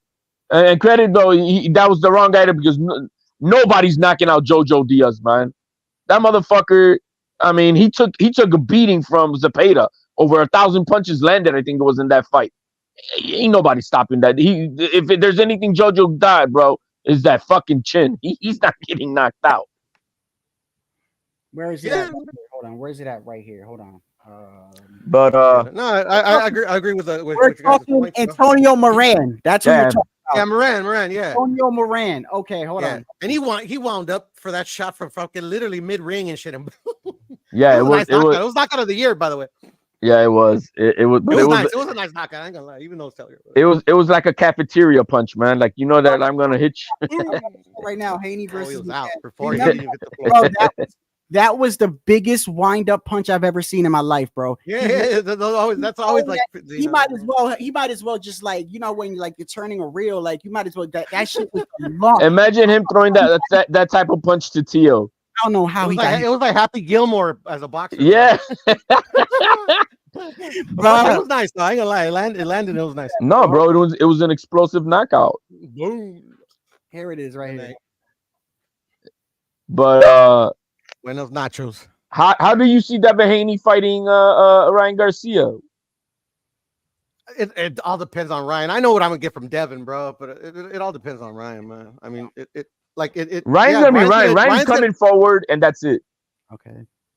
That's the way I see. He's coming forward. Yeah, Devin's gonna do his thing. He's gonna clinch him if he doesn't have an exit route, because like unfortunately, like all these guys are young. Like I think Devin's got has a lot of flaws, and this comes with just experience. Tio, Ryan, all these guys do a lot of things that like with experience is supposed to correct. So, but I mean, here he it has is to correct right here, Hey, Puto, here it is. Here it is. Okay, go ahead. Hold on, ready? Hold on. 1-2, and now Haney's got fire in his eyes. He looked like a boom. He took a step back too, bro. You can see Antonio eventually. That's when it gets really, really serious. So right there, caught that overhand right to land. It was a right. That was a nice one, bro. Hook downstairs, set up that. But you know how we set it up with he hit it with the jab, right? Out. He's hard to hit. He's super. No, that was a good punch, bro. That was a good punch. That was a good punch. And look, and let's not forget, bro, the way he caught Regis was flush, bro. Yo, Puto and Frank be like, them motherfuckers, they don't even say bye. They're just like, bro, I'll turn around and grab a water, and I'll turn around, Puto gone. All the time. You don't even say, yo, it's nice talking to you, Shadow, or you know, hey brother, it was good. I turn around, he's just gone, bro. Anyway, hey, that was a good shot though, bro. Like even when he fought Regis, that was a good, like, I think that you can see the thing with Devin is we've always questioned his power, right? I still question his killer instinct though, because HOD, wasn't it you or was it Puto when he dropped Regis, right? He could have. I think Devin could have put the pressure on him. You know what that fight reminded me of? Exactly the way Shakur fought Nakatili. Nakatili, he was beating the shit out of Nakatili, but he didn't want to finish him. That's why that fight went 12 rounds. It was a snooze fest because of it. And Devin Haney had an opportunity to stop Regis Prograis, and he didn't do it. And that's why I was like, damn, what a snooze fest that was. Because he should have finished him. Let me look at how he dropped Regis again. Let me see that. Because I remember, if you look at Regis' face, he looked stunned. Regis looked, you know why, bro? You know what's so crazy to HOD? Yo, leading up to that fight, I remember watching. What round was it that he dropped Regis? Like 6, 7? Wasn't it 1? No. Was it round 1 or 2, y'all? Hold on. Was it round 1 or 2? Hold on. Was it? Yeah, it was round 1 or 2, bro. I thought it was later I thought it was like round 6 or 7. Dude, I can't remember that. Have you watched that fight again? I haven't watched it again. It's round 3. Round 3 when he dropped him? Yeah, right here. Here it is. I haven't seen that fight again, bro. Hold on. The only fights I've seen of Devin Haney repeatedly was the Loma, Jojo Diaz, and Linares. Here he is right here. Here we go. el gancho y entonces el rey corre. Wait,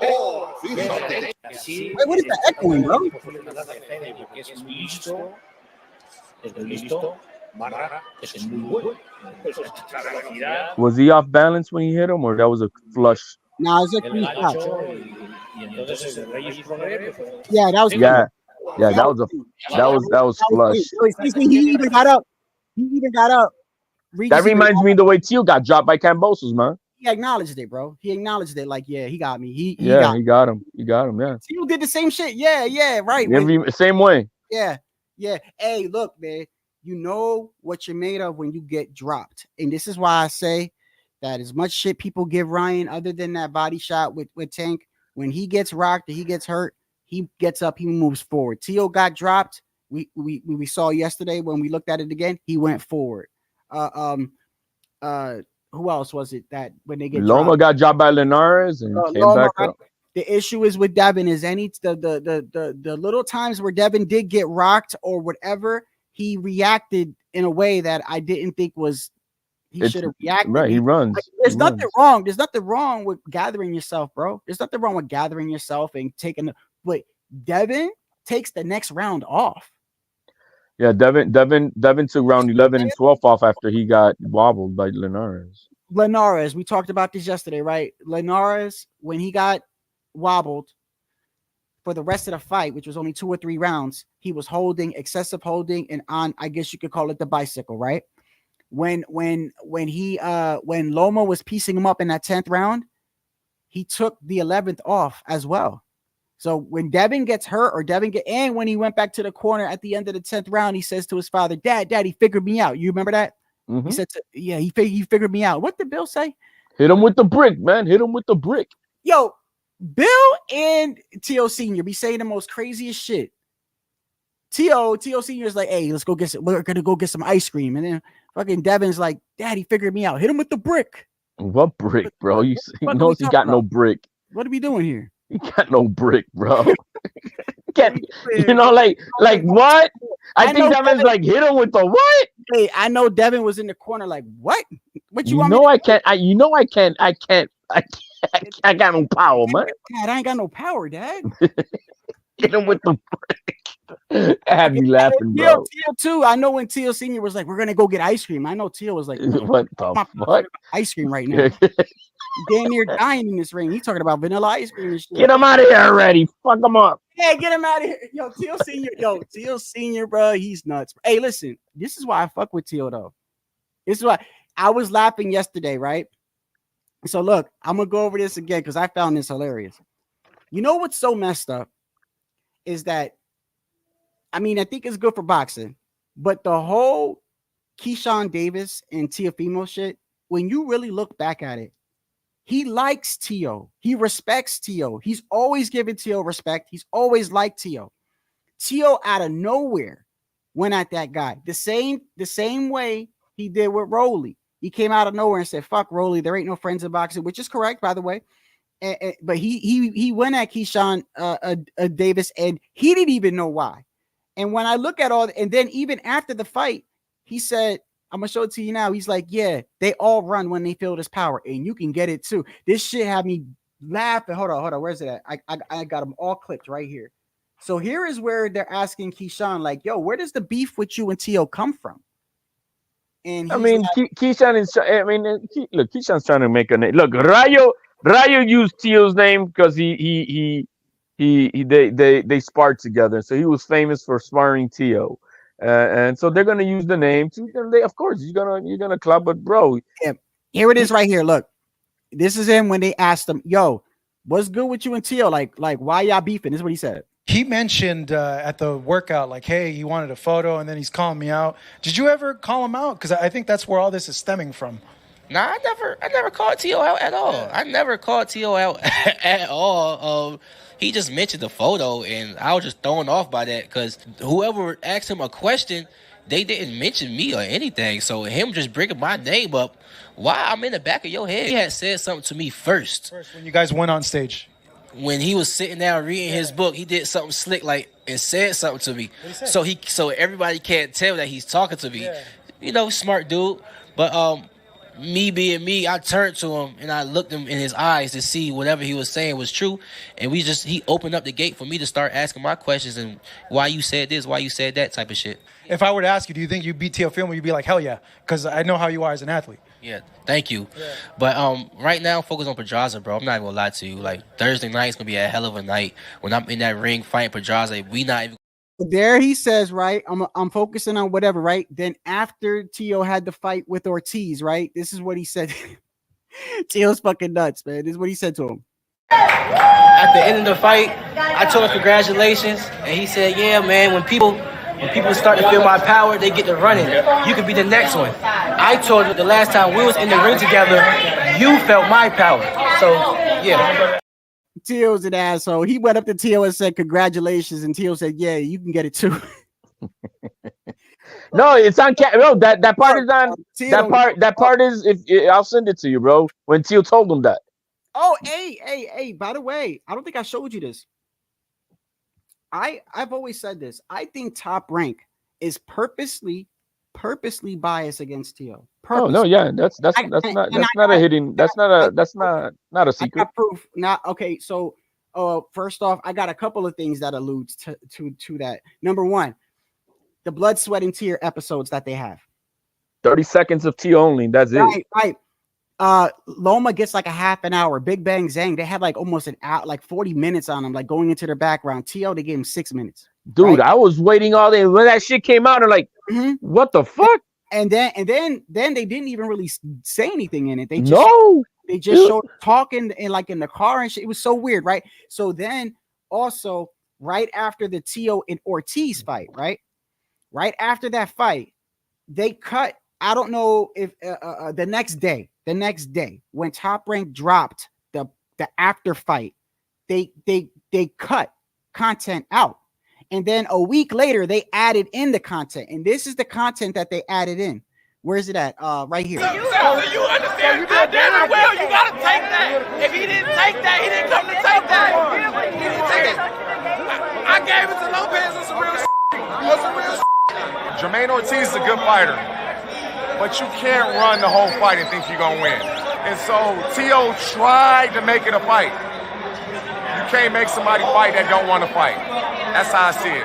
Takeover. Believe in the takeover. Best fighter in the world. I clearly saw Teofimo win. All due respect to Ortiz, but Teofimo was putting the pressure and was making the fight. It was clearly the fight. But I see some people upset. It was understandable, but in my opinion, I saw him won clear. Fucking working hard all day, all morning, all afternoon. Motherfucking play like that with my family. Guys like that, they're never gonna win, man, because the judges are not stupid. They're gonna know the power is there. They don't want to commit. Ain't nobody want to fight the champ, man. Maybe next time we'll get a better dancing partner, Acuérdate que cuando eres el rey, todos quieren tumbar al rey abajo. Nadie te quiere ver arriba. Todos te quieren bajar. Tú mantente firme siempre arriba. Da mucho gusto, no sabes la felicidad que me da verte crecer. Te ve que eres una persona mucho más madura, más sabia. Por él. Claro. Todo por la familia. Por él y por mi familia, por Dios. Dios primero. I'll take an ugly win over a pretty loss, but there was no way you could give that fight to Jermaine Ortiz. We're sad because it would have been more entertaining and it would have been a real fight, We robbed the crowd from from him getting knocked out, So on the next day. Come on, bro. Now look, the next day when when the fight was over and they did the upload, they cut all the content out where you had even Jared Anderson, mind you, he like this with Keyshawn, and he's in the crowd. He's like, I gotta keep it real. I gave it to Tio, right? And then they had the other guy say it was Tio. Then they had Oscar Valdez said it was Tio. But when they showed it, they cut that content out and they showed Clarissa Shields and everybody else that thought that. Yeah, Tio, Bumgarner and Bumgarner. They showed Bumgarner. They showed Clarissa Shields. And then when I saw this the week after in its entirety, I was like, bruh, these dudes, bro, they be fucking hating on Tio, bro. But did you notice the fighters that are come forward, become the fight fighters, said Tio won, and then people like Bumgarner, for example, who we saw how she fought against Michaela. where I thought she lost that fight. Here goes the irony of all this. Clarissa Shields after the fight said that Ortiz beat Tio, right? Because he was slick and didn't get hit. Mind you, we all know Ortiz didn't throw enough. But then the following week, she goes on the Gilly and Wallow show and says this when Gilly is criticizing Shakur Stevenson over Tank, right? This is what she says about those type of fighters. Talking about just straight boxing skills. Oh, I'm going to swim and not get wet. But you hit you, oh, back up. Or you take 2 steps, I'm 2 steps back. You take 3, I'm 2 steps and turn. Oh, so boxing is a game. It's called hit and not get hit. Mm-hmm. A lot of these boxers that I've seen recently, some of them, they forgetting about the hitting part. Like everybody just don't want to get hit. So now you're wait a second. Well, what's wrong with that woman, and unfortunately, is that she'll say whatever it is to fit in. You know what I mean? And that's the type of person she is. She's a good fighter, man. I like her. I think her issue is, bro. She's got that mentality where I think she just doesn't like men. I think she doesn't like men at all. No, she couldn't live without her dick. That's why she got back with her fiance, bro. She was desperate. Oh, yo, I thought I didn't even know she was married to a man. I'm not trying to be disrespectful. No, she's not married. She bro, you didn't see her. You don't hang up on Twitter too much, bro. No, she was having a heartbreak, bro. It was 1 o'clock in the morning, and she's asking, "How do you deal with loneliness?" I told her, get yourself a vibrator. Clarissa Shields. She went through a heartbreak, bro, because she separated from her fiance, and then she had a while where she was crying on Twitter and see if I can find him. Hold on. How do I deal with it and this and that? And I'm like, girl, are you serious? So I put a picture of me, man, bro. Most women buy themselves a vibrator. Hold on. That's how you deal with the loneliness, bro. Just like a man does, bro. Shit. Get yourself the Gaga 3000. You said the Gaga 3000. Oh yeah, they have for it and shit. But I put on her thing, like, bro, get yourself this motorized shit, bro. What the hell are you talking about? Here we go. We got some pictures right here. I never even seen him before. Hold on. So she got back with him, and good for her. I mean, I'm not. Yeah, I don't want nothing. But no, she's that, bro. And you seen her new video, bro? She looking skanky, bro. She looking skanky. Oh, thotty, bro. That ass titty hanging out, everything, bro. You didn't see her music video? Oh, she got a music video? Yeah, she dropped it, bro. Oh, we got to check that out. We got to peep that. What's it called? I don't know, man. I just, bro, she looking nice in it, bro. She looking thotty. Hey, listen, hey, hold on. As long as you don't talk about my girl, Alicia, bro. Sure, I hit both of them, bro. Hold on. Clarissa I hit both of them, then I put Clarissa and her in the scissors, bro. Let's see. Stop. Clarissa Shields song. Oh shit. Okay, I hope we don't get flags for this. No, I don't think you can, bro. She's gonna want to be promoted. Any music, you know what I mean? Yeah, no, I think she's gonna want people to play it, bro.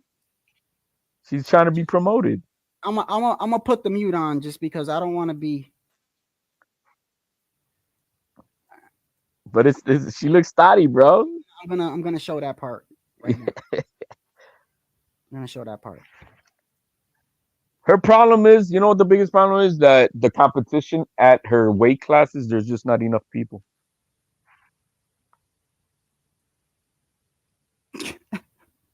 Oh man. Where's the other ones, bro? There's some other parts, bro. As you can see, like, oh shit.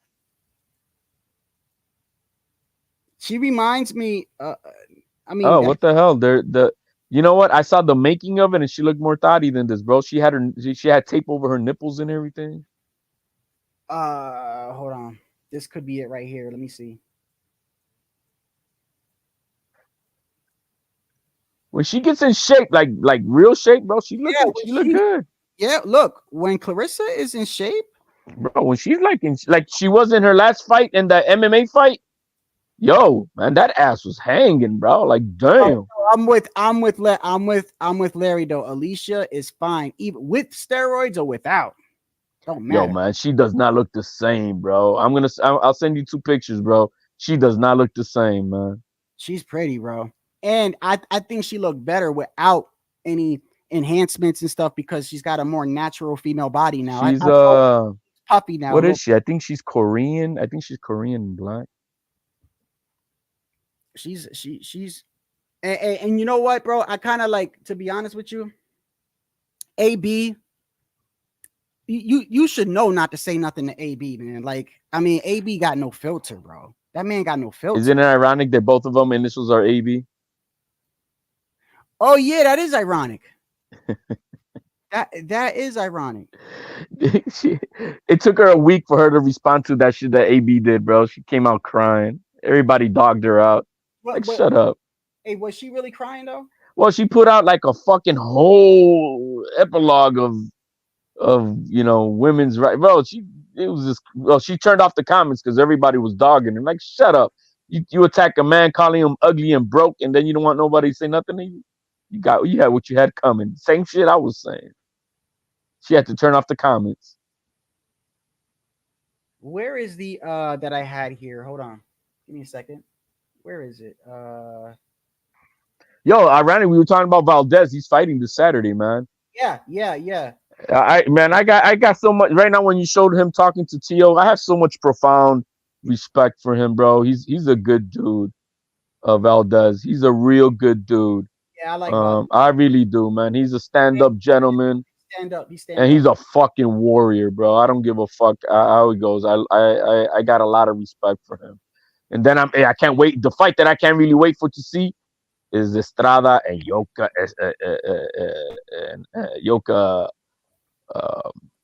Oh shit, Yoka for the undisputed, man. I think I erased it. Yeah, I think I erased it. Yeah, I'm bad. Yoka Valle. Who's he fighting? No, the women, bro. Estrada versus Yoka Valle. Hey, are they gonna make that's undisputed? Are they gonna make the women's rounds 3-minute rounds now? No, what the stance that Amanda Serrano did as the undisputed champion, right? Since the WBC does not want to sanction 12-minute 3, that's the only way she's gonna fight from now on until she retires. She vacated her WBC belt. Man, so but at least he's trying to make a statement, man. Most of the fighters are down for it, man. They're down for it. You know, so she's like, you guys don't want to support the 12x3. Mm-hmm. Then here, keep your belt.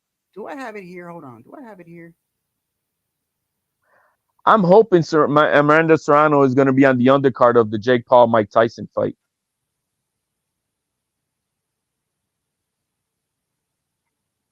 That's what I'm hoping.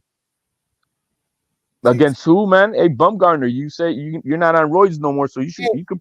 Hey, you seen the part where Devin told Ryan that he's gonna hurt him, and like hurt him because of his power. And did you see the face that Ryan gave him? That shit had me cracking up, bro. Bro, he got hit by Tank, bro. What the fuck are you gonna do, man? He told Ryan, he says, Ryan, I'm gonna hurt you. Look at Ryan's face. This shit had me laughing, bro. Yo, but they argue like little kids, bro. Like at that age, I mean, argue like a man. They act for a long time. Do you feel like you can hurt him in a fight? Absolutely. I mean, it's boxing. I'm not invincible, you know. It's 8-ounce gloves, and like I said, if he violates on April the 20th, he's gonna run into something, and I can't hurt him. I will hurt him. It's a very, very low chance. You think? It's very low, man. It's like nobody believes it, bro. Yo, Ryan made that face like, come on, Devin. Ain't nobody believe you, bro. You the guy. You can't hurt me, my guy. But prove it. I mean, you know, I'm up for him proving me wrong. I don't see it happening, but prove me wrong. If you couldn't stop Linares, who was knocked out, all his losses were by knockout until he met you. Yeah. You're gonna tell me you're gonna knock out Ryan Garcia? Yeah. Okay. Prove me wrong. Ryan, look, man, after you get knocked out by someone like, but here goes the thing, bro. That's a twofold thing, because Rolly got knocked out by Tank and he looks hesitant now. He looks hesitant. But Ryan, one thing Ryan showed me against Duarte is he's he didn't let that really affect him that much. No, bro. it's a mentality. Is Tio affected by getting dropped? Yeah, but Tio always got that. Tio's different, bro. Tio. No, but that's what I'm saying. It goes to what you're saying. Either you got that in you, or you don't. Like, for instance, how many fighters do you think would really keep fighting until they die? Like, there's certain mentalities that, like, you got to save them from themselves. You know what I mean? You can't, if you don't stop the fight, they're gonna keep fighting. There's certain fighters like that. They're just like that. You could try to like tell them, hey, you know, you're not doing well or whatever. They will keep fighting. Well, literally, the guy that Matias killed, his corner was telling his fighter, "Please let me stop this fight. Please let me stop this fight." But you shouldn't be like, please, bro. That is your job as a trainer, bro. Well, no, but we're just going to what you're saying. Stay on top of what you're saying. Say how many fighters you have to pull them out forcibly, because they would rather die. There's one guy. So you agree they should have stopped the fight and not? Oh no, they should have, and I think, I think you have to allow your corner. Look, what's his name that stopped the fight for Wilder? Mark Breland. Mike Breland. He didn't, he did it. I don't give a fuck. And he was right. He needed to stop that fight. He was gonna get. They damn near try to ruin his damn career. I can't. Right. But yo, I'm about to shut this down, man. I got man. Good nice chat. Good chit chat on what is, man, on a Monday night. I'll be on D Styles channel on Wednesday, bro. So I appreciate y'all for joining me, man. This is Shadow Ghost. The next time I'm out, man. It's been Peace out. hours, bro. Take it easy, bro.